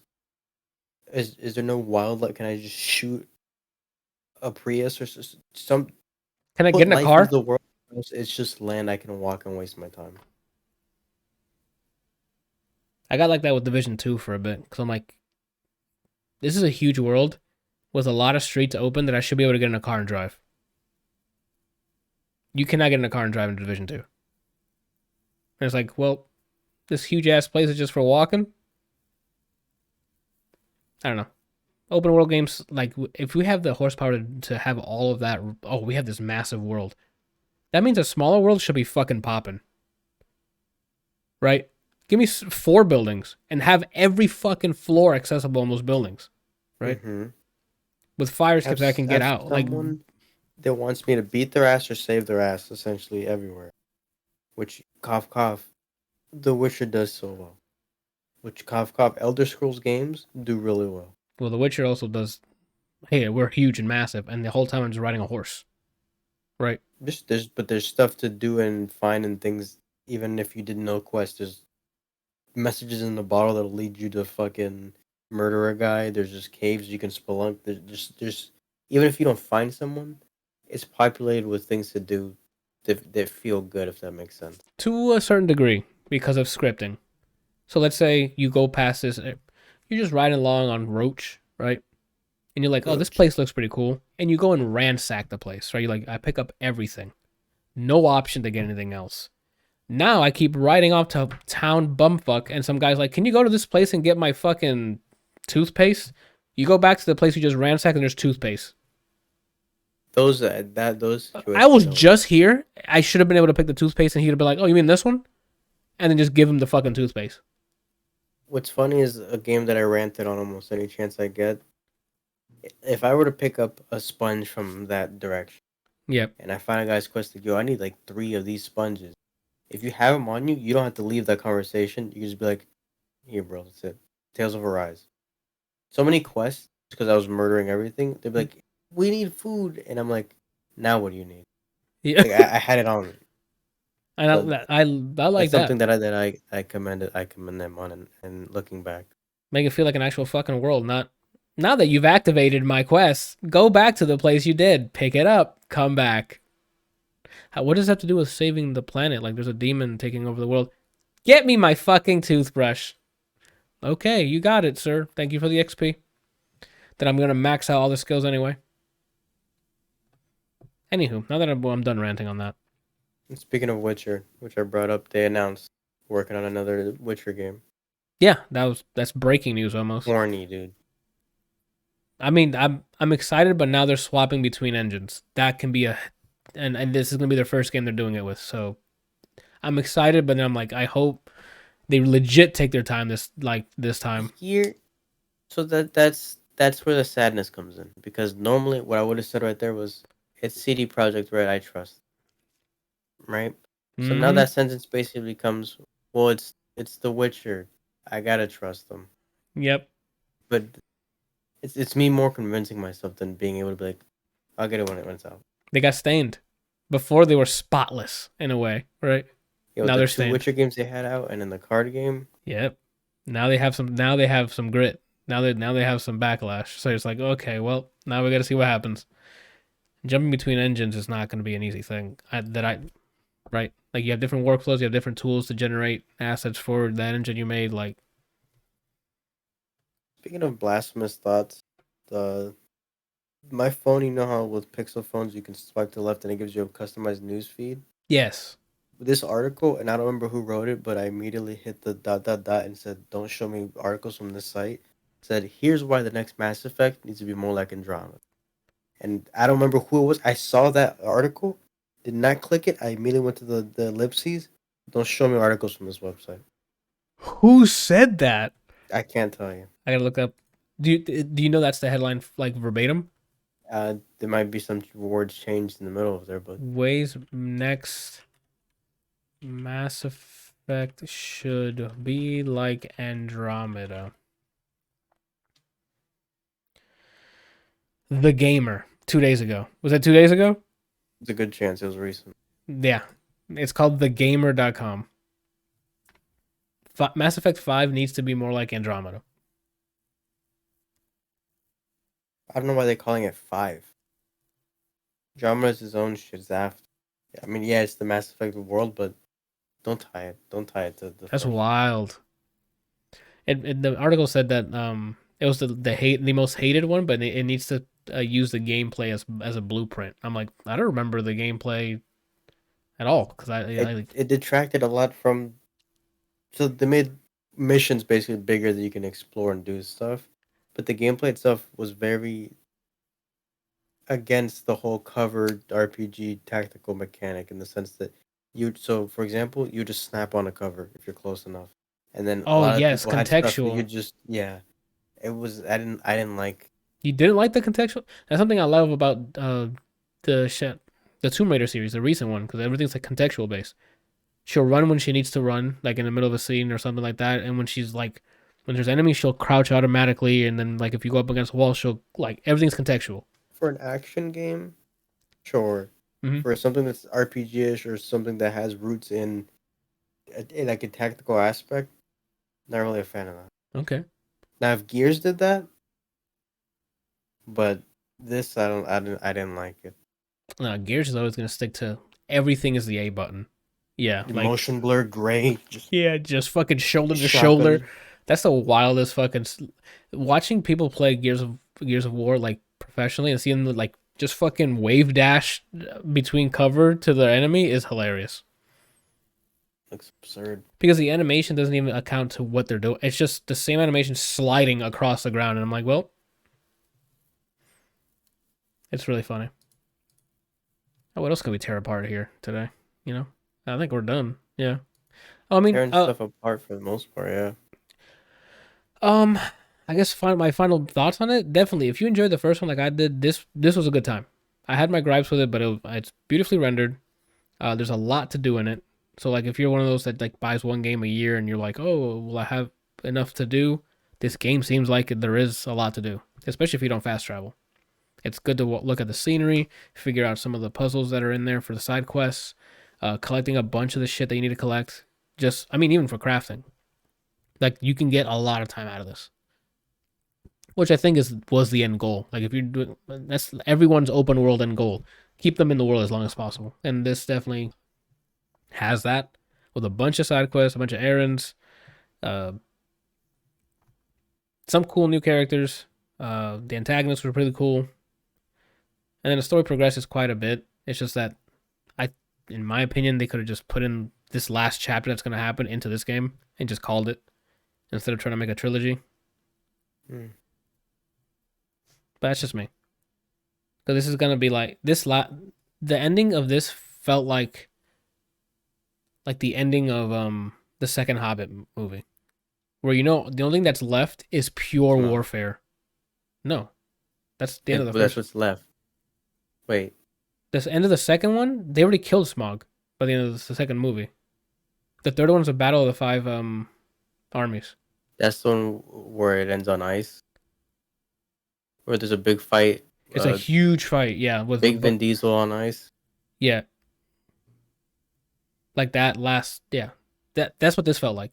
Like the ending of number 2, when you know, oh, the third one's gonna be lit. All we have left is pure fucking violence, and that's what this felt like.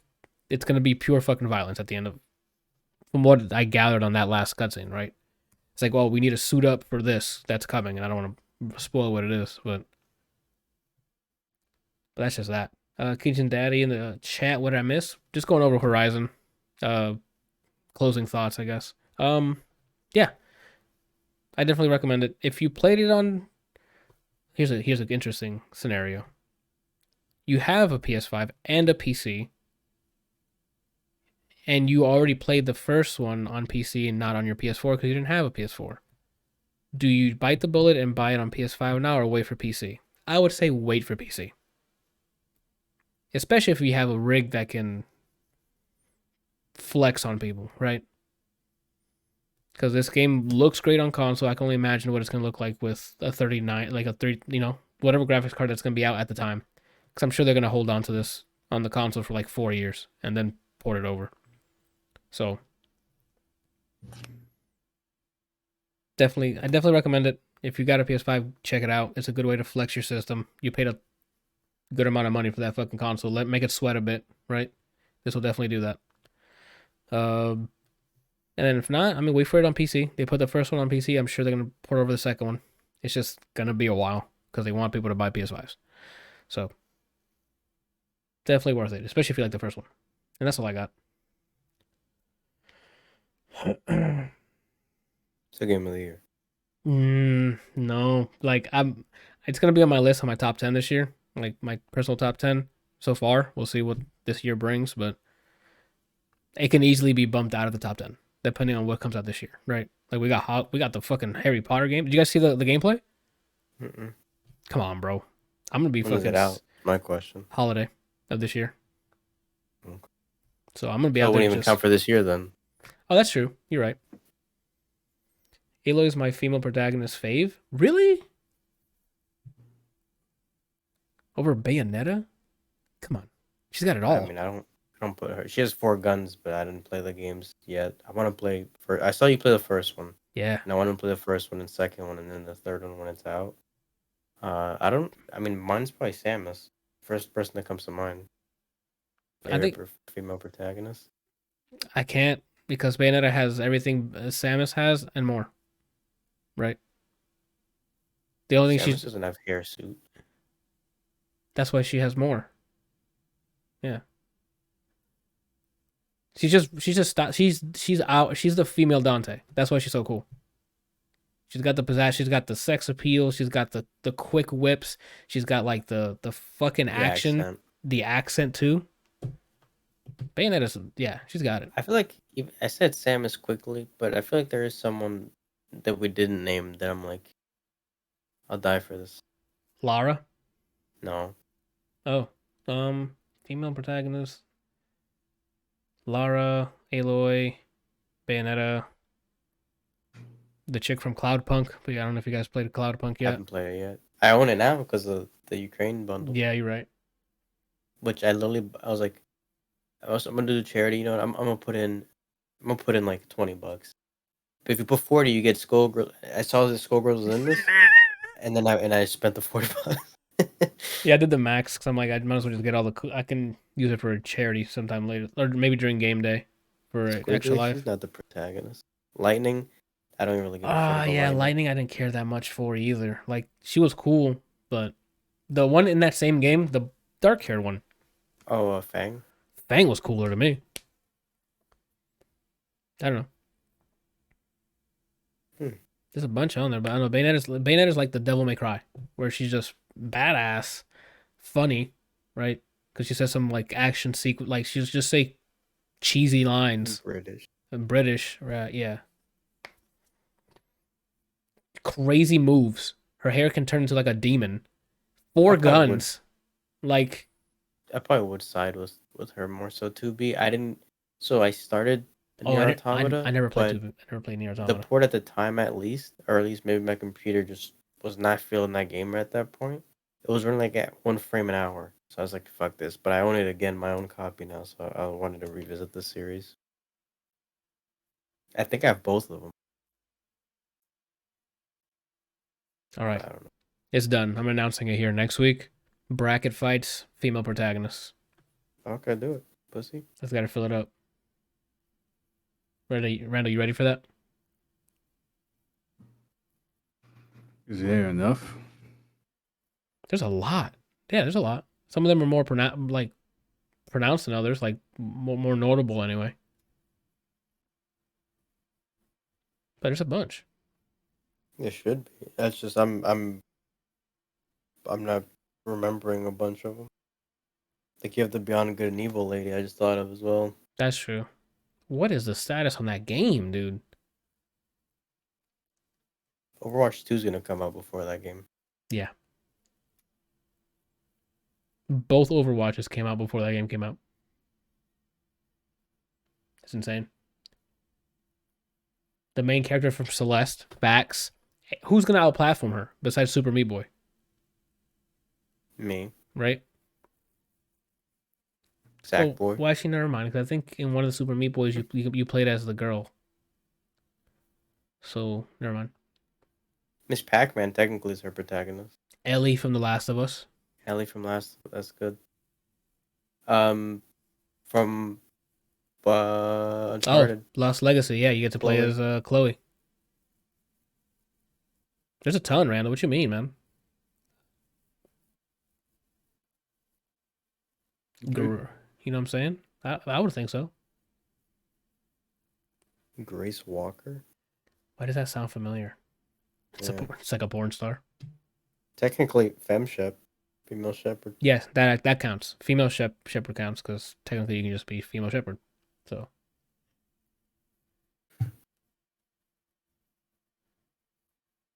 I'll see what I can put together. Never played Control. Yes, Control. It's because I replaced her. We're both.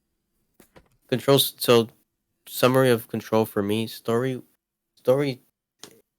It thinks I'm part of the world already, and I was like, don't. I hate when doing games do that. Gameplay was very fun. I beat the game. I went through the game because of how fun the gameplay is.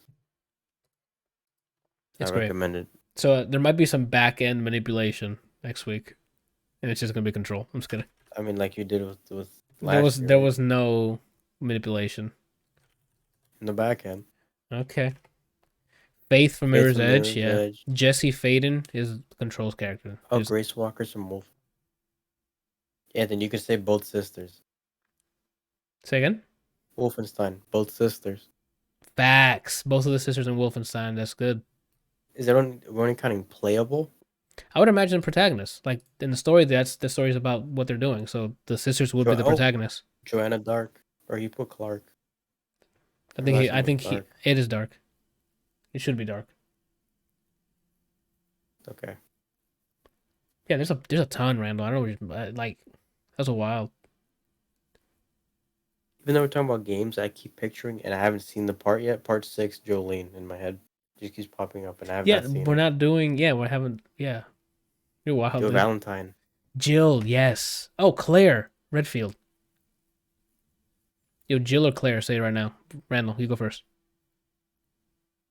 You got to pick between Jill and Claire to be your your squad mate. Who you picking?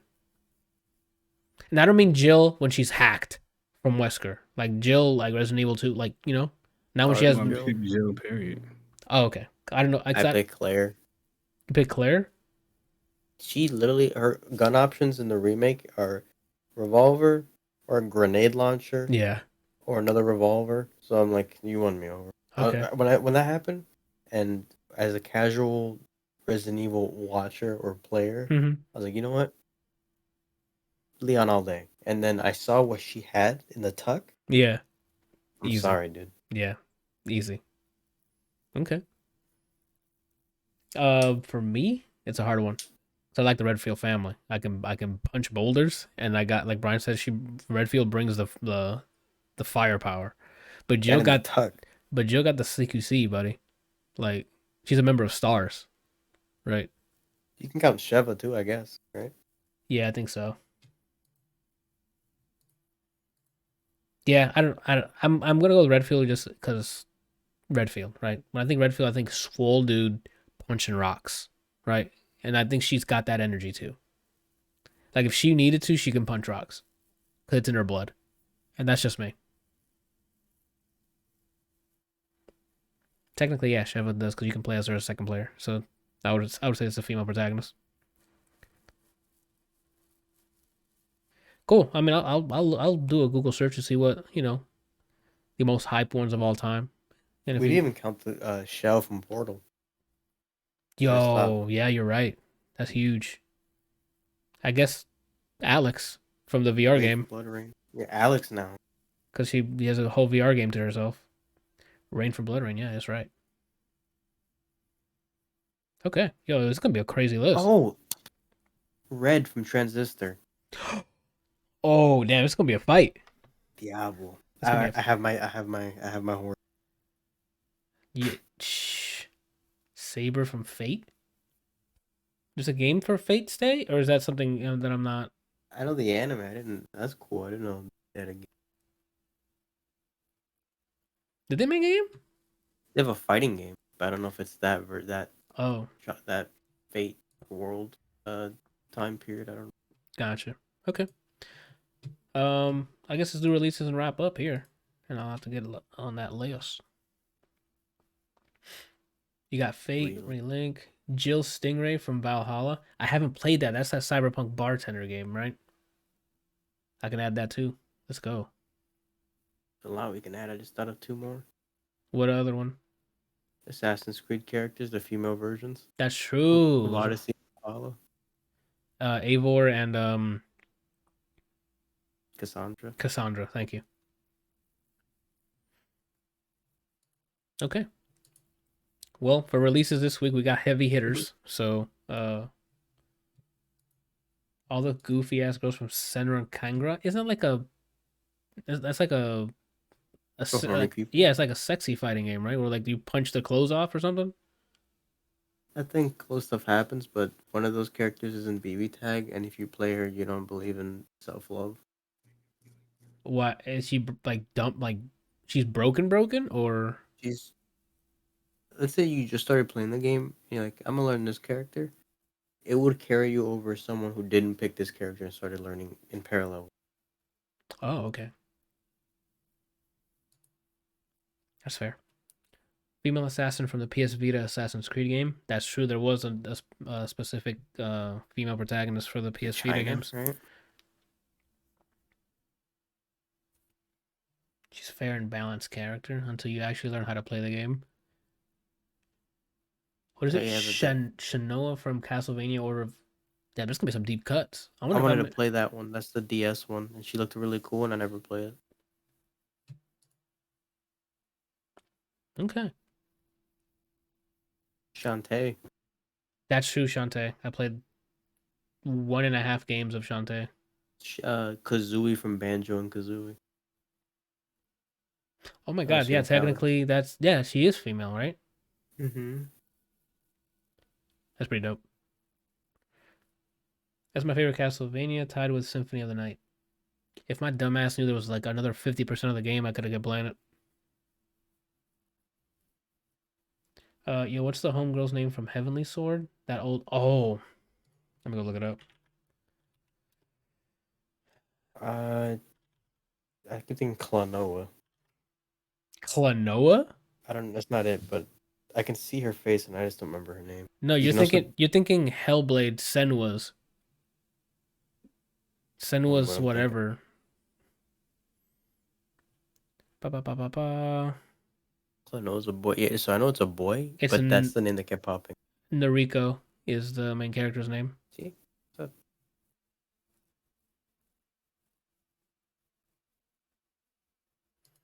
All right. Games this week. We got Tiny Tina's Wonderlands. We got Kirby and the Forgotten Land. and we have Ghostwire Tokyo. It's that weird psychedelic, like you're in the city and you're doing some weird magic shit. Like that looked It cool. looks like anime fucking Mirror's Edge to me with magic, and it looks interesting, but I don't want to. I don't want to risk it yet, to be honest. I got other Yeah. stuff on my list that I gotta get through, so we'll see how that turns out. For movies, we got Infinite Storm. Randall, we saw this trailer when we went to go watch Batman. I don't remember it. Okay, well, I saw that trailer. I'm like, oh, it looks pretty interesting. So, I mean, that comes out this weekend. And then for music, Denzel Curry dropping a new project. Can't wait. I heard the singles. Singles were dope. Melt My Eyes, See Your Future is the name of the project. It'll be out Friday. And that's about it. There's a pretty cool girl, pretty cool character in Remember Me. Oh, that's right. I even played Remember Me. Oh, it's a Capcom game that wasn't put into Marvel vs. Capcom. Yep. Or followed up with another game because I mean it had potential. If they made a second game, you know, what's up? Amaterasu. That's She's a female god. Oh, I didn't know that. Oh, is Beautiful Joe's girlfriend playable? In 2, yeah. There we go. Her name's not Sex Machine. Sex Machine, Brian? Yo, that's a Beautiful Joe does it. He goes Sex Machine and then shoots her up. right. That's a Freudian You know slip. what's funny is that I'm surprised Brian hasn't mentioned a bunch of these characters. Which one, like from fighting games? He hasn't mentioned like half of the cast from Skullgirls. Because none of them are really protagonists. Yeah, because we're thinking of protagonists, like the story, like it's a story mode and you play as them as the main person. That makes sense, or at least part of the story. All protagonists. Technically, if you do story mode, right? Even then, a good portion of them are just doing their own thing. I don't know if we would add. I don't know. That's a gray area because you can add like almost any fighting game female character that has some sort of arcade mode or campaign mode, right? Like Injustice at this point, you can add female comic heroes, right? Because they're part of the story. Like Wonder Woman, what's a cat girl? Well, she's definitely not. She's not a protagonist. Right. See, what's the cat lady? You mean Catwoman? Oh, Bloodstained. That's true. That's a good one. Miriam. Yeah. Lollipop Chainsaw. Oh, the lady from I guess she's not playable. The game with the dude started like not be in a relationship with it. Catherine.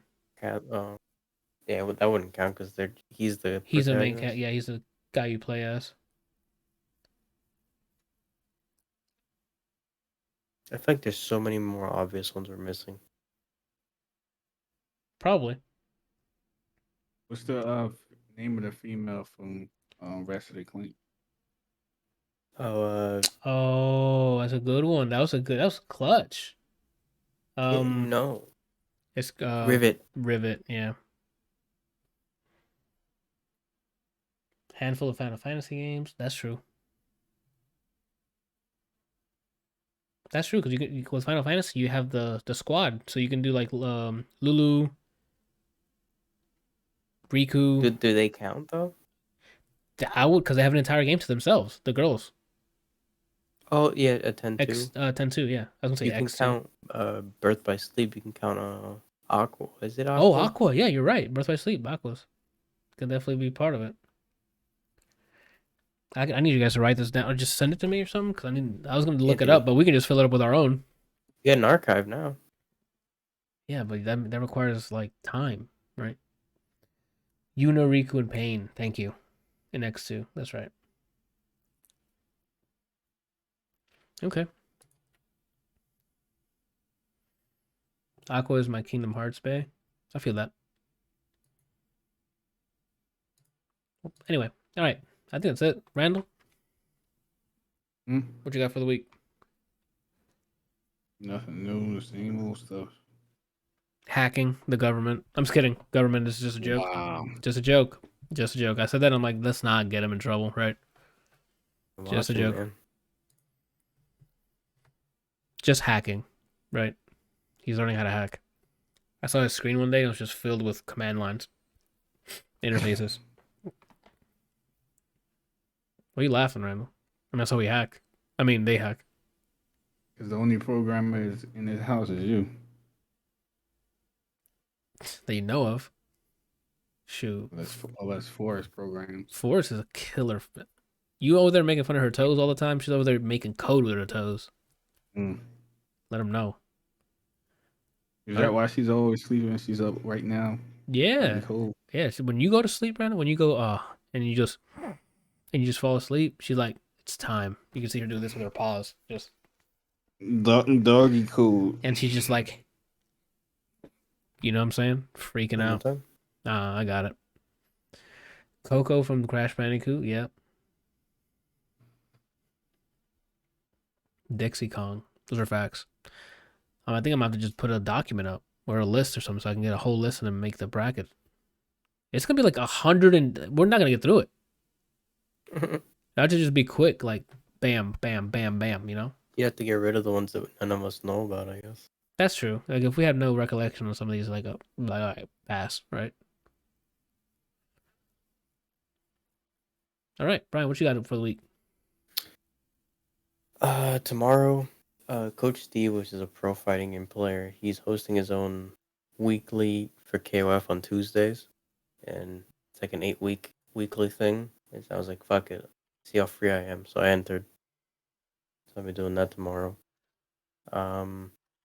Wednesday, if there's anything I can guarantee to the audience, is that Wednesday we're gonna be playing, and then on Thursday, I'm probably gonna not play anything and try to finish the mix for the song I showed you guys prior, like Richard. Okay. And then Friday, more Melty Salt After Dark. Nice. How's that going so far? You guys enjoying the After Dark stuff?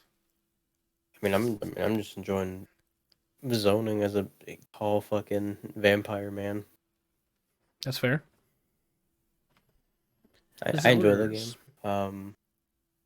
Any kind of fighting game like that it's fun to learn as a group. For people who are actually grinding, like if it's just like if I were to walk up to Anthony and go, let's play this, I know for a fact he's just gonna give me an MLA format essay from what he's pressing.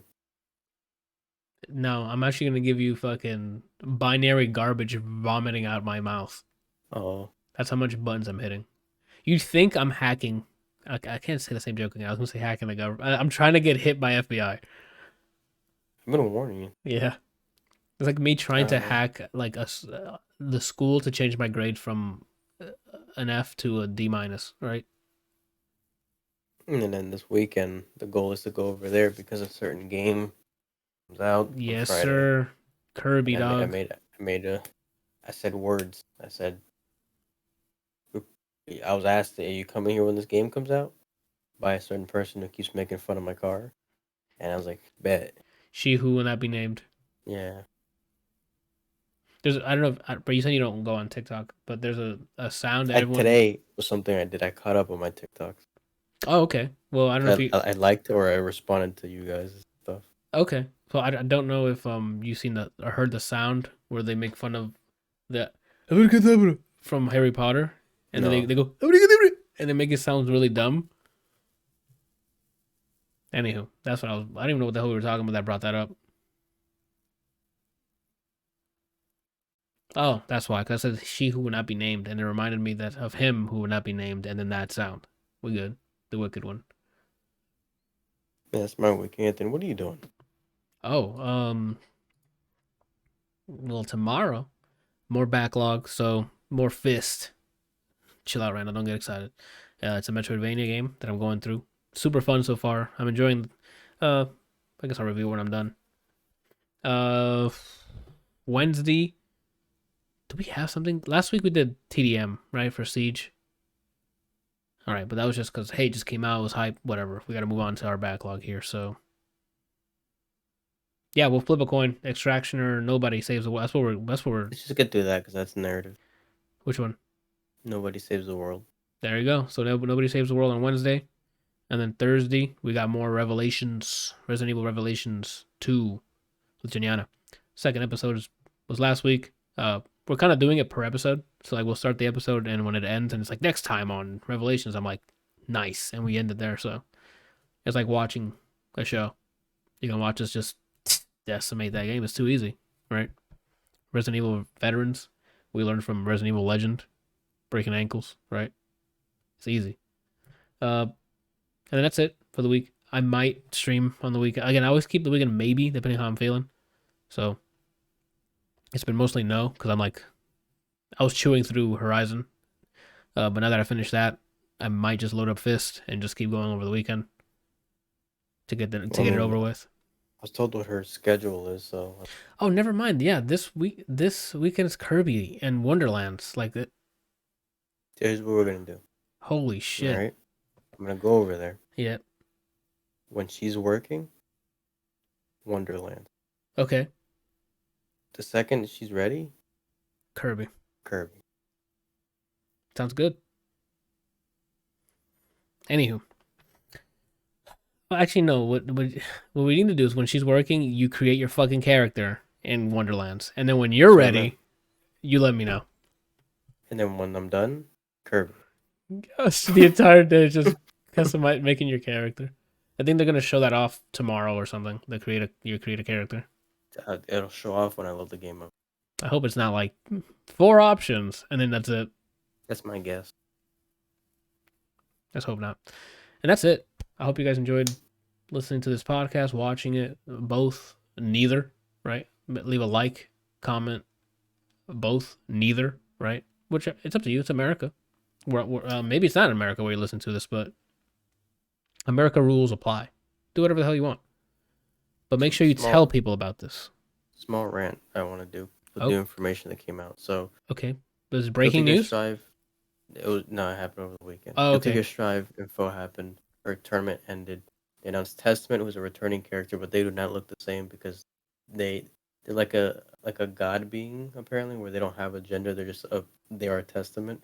So now it looks like Zatanna with a scythe around, right? Oh. Coming out at the end of this next week, the 28th, for pass owners. Excited, I want to try them. Maybe it'll make me play the game more because I don't have a character that fits me. Are they still keeping the same game? Like they're still working the same as the previous version of Testament, or are they changing how the character plays? Almost completely different. Oh, cool.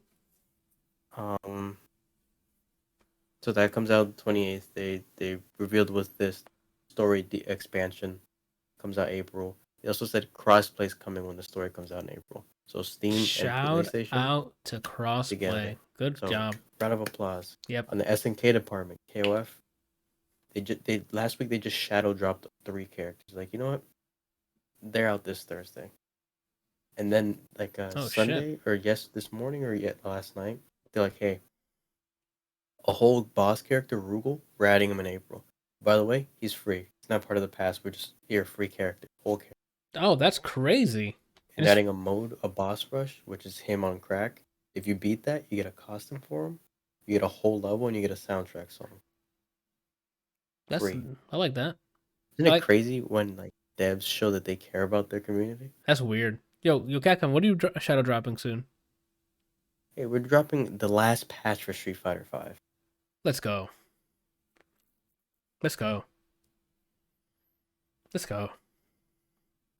You asking where we going? To MVC's grave. Pay respects to Dr. Doom. And only Dr. Doom. That's all I wanted to point out. Foot dive. Yeah, Randall, how many times I hit you with that foot dive? Yeah. Countless. You know it. Correct answer. Shit. How many times I hit you with that wake up Miguel Super? They really do need to give that an option, right? Like remove the supers. I don't know, just Tekken looks cooler when it's not like that pre-animation. I don't know. It looks cooler when you're actually just like beating the shit out of each other with combos instead of check out this stylized cinematic super. I'm like, okay, it's kind of cool, but that's just me though. Let them know, Randall. Let the team for Tekken 8 know. We don't like that. Okay? Probably still keeping it. Oh, you're just not going to listen to your community? I said they'll probably still keep it in. Randall, it's you. We know you work there, Randall. Like, what do you mean they? I don't work for them. Wait, yeah. Oh, okay. And he doesn't hack the government. All right, so that's the this week's episode. Thank you guys for watching, listening, both, neither. You know the whole spiel. We'll be back next week.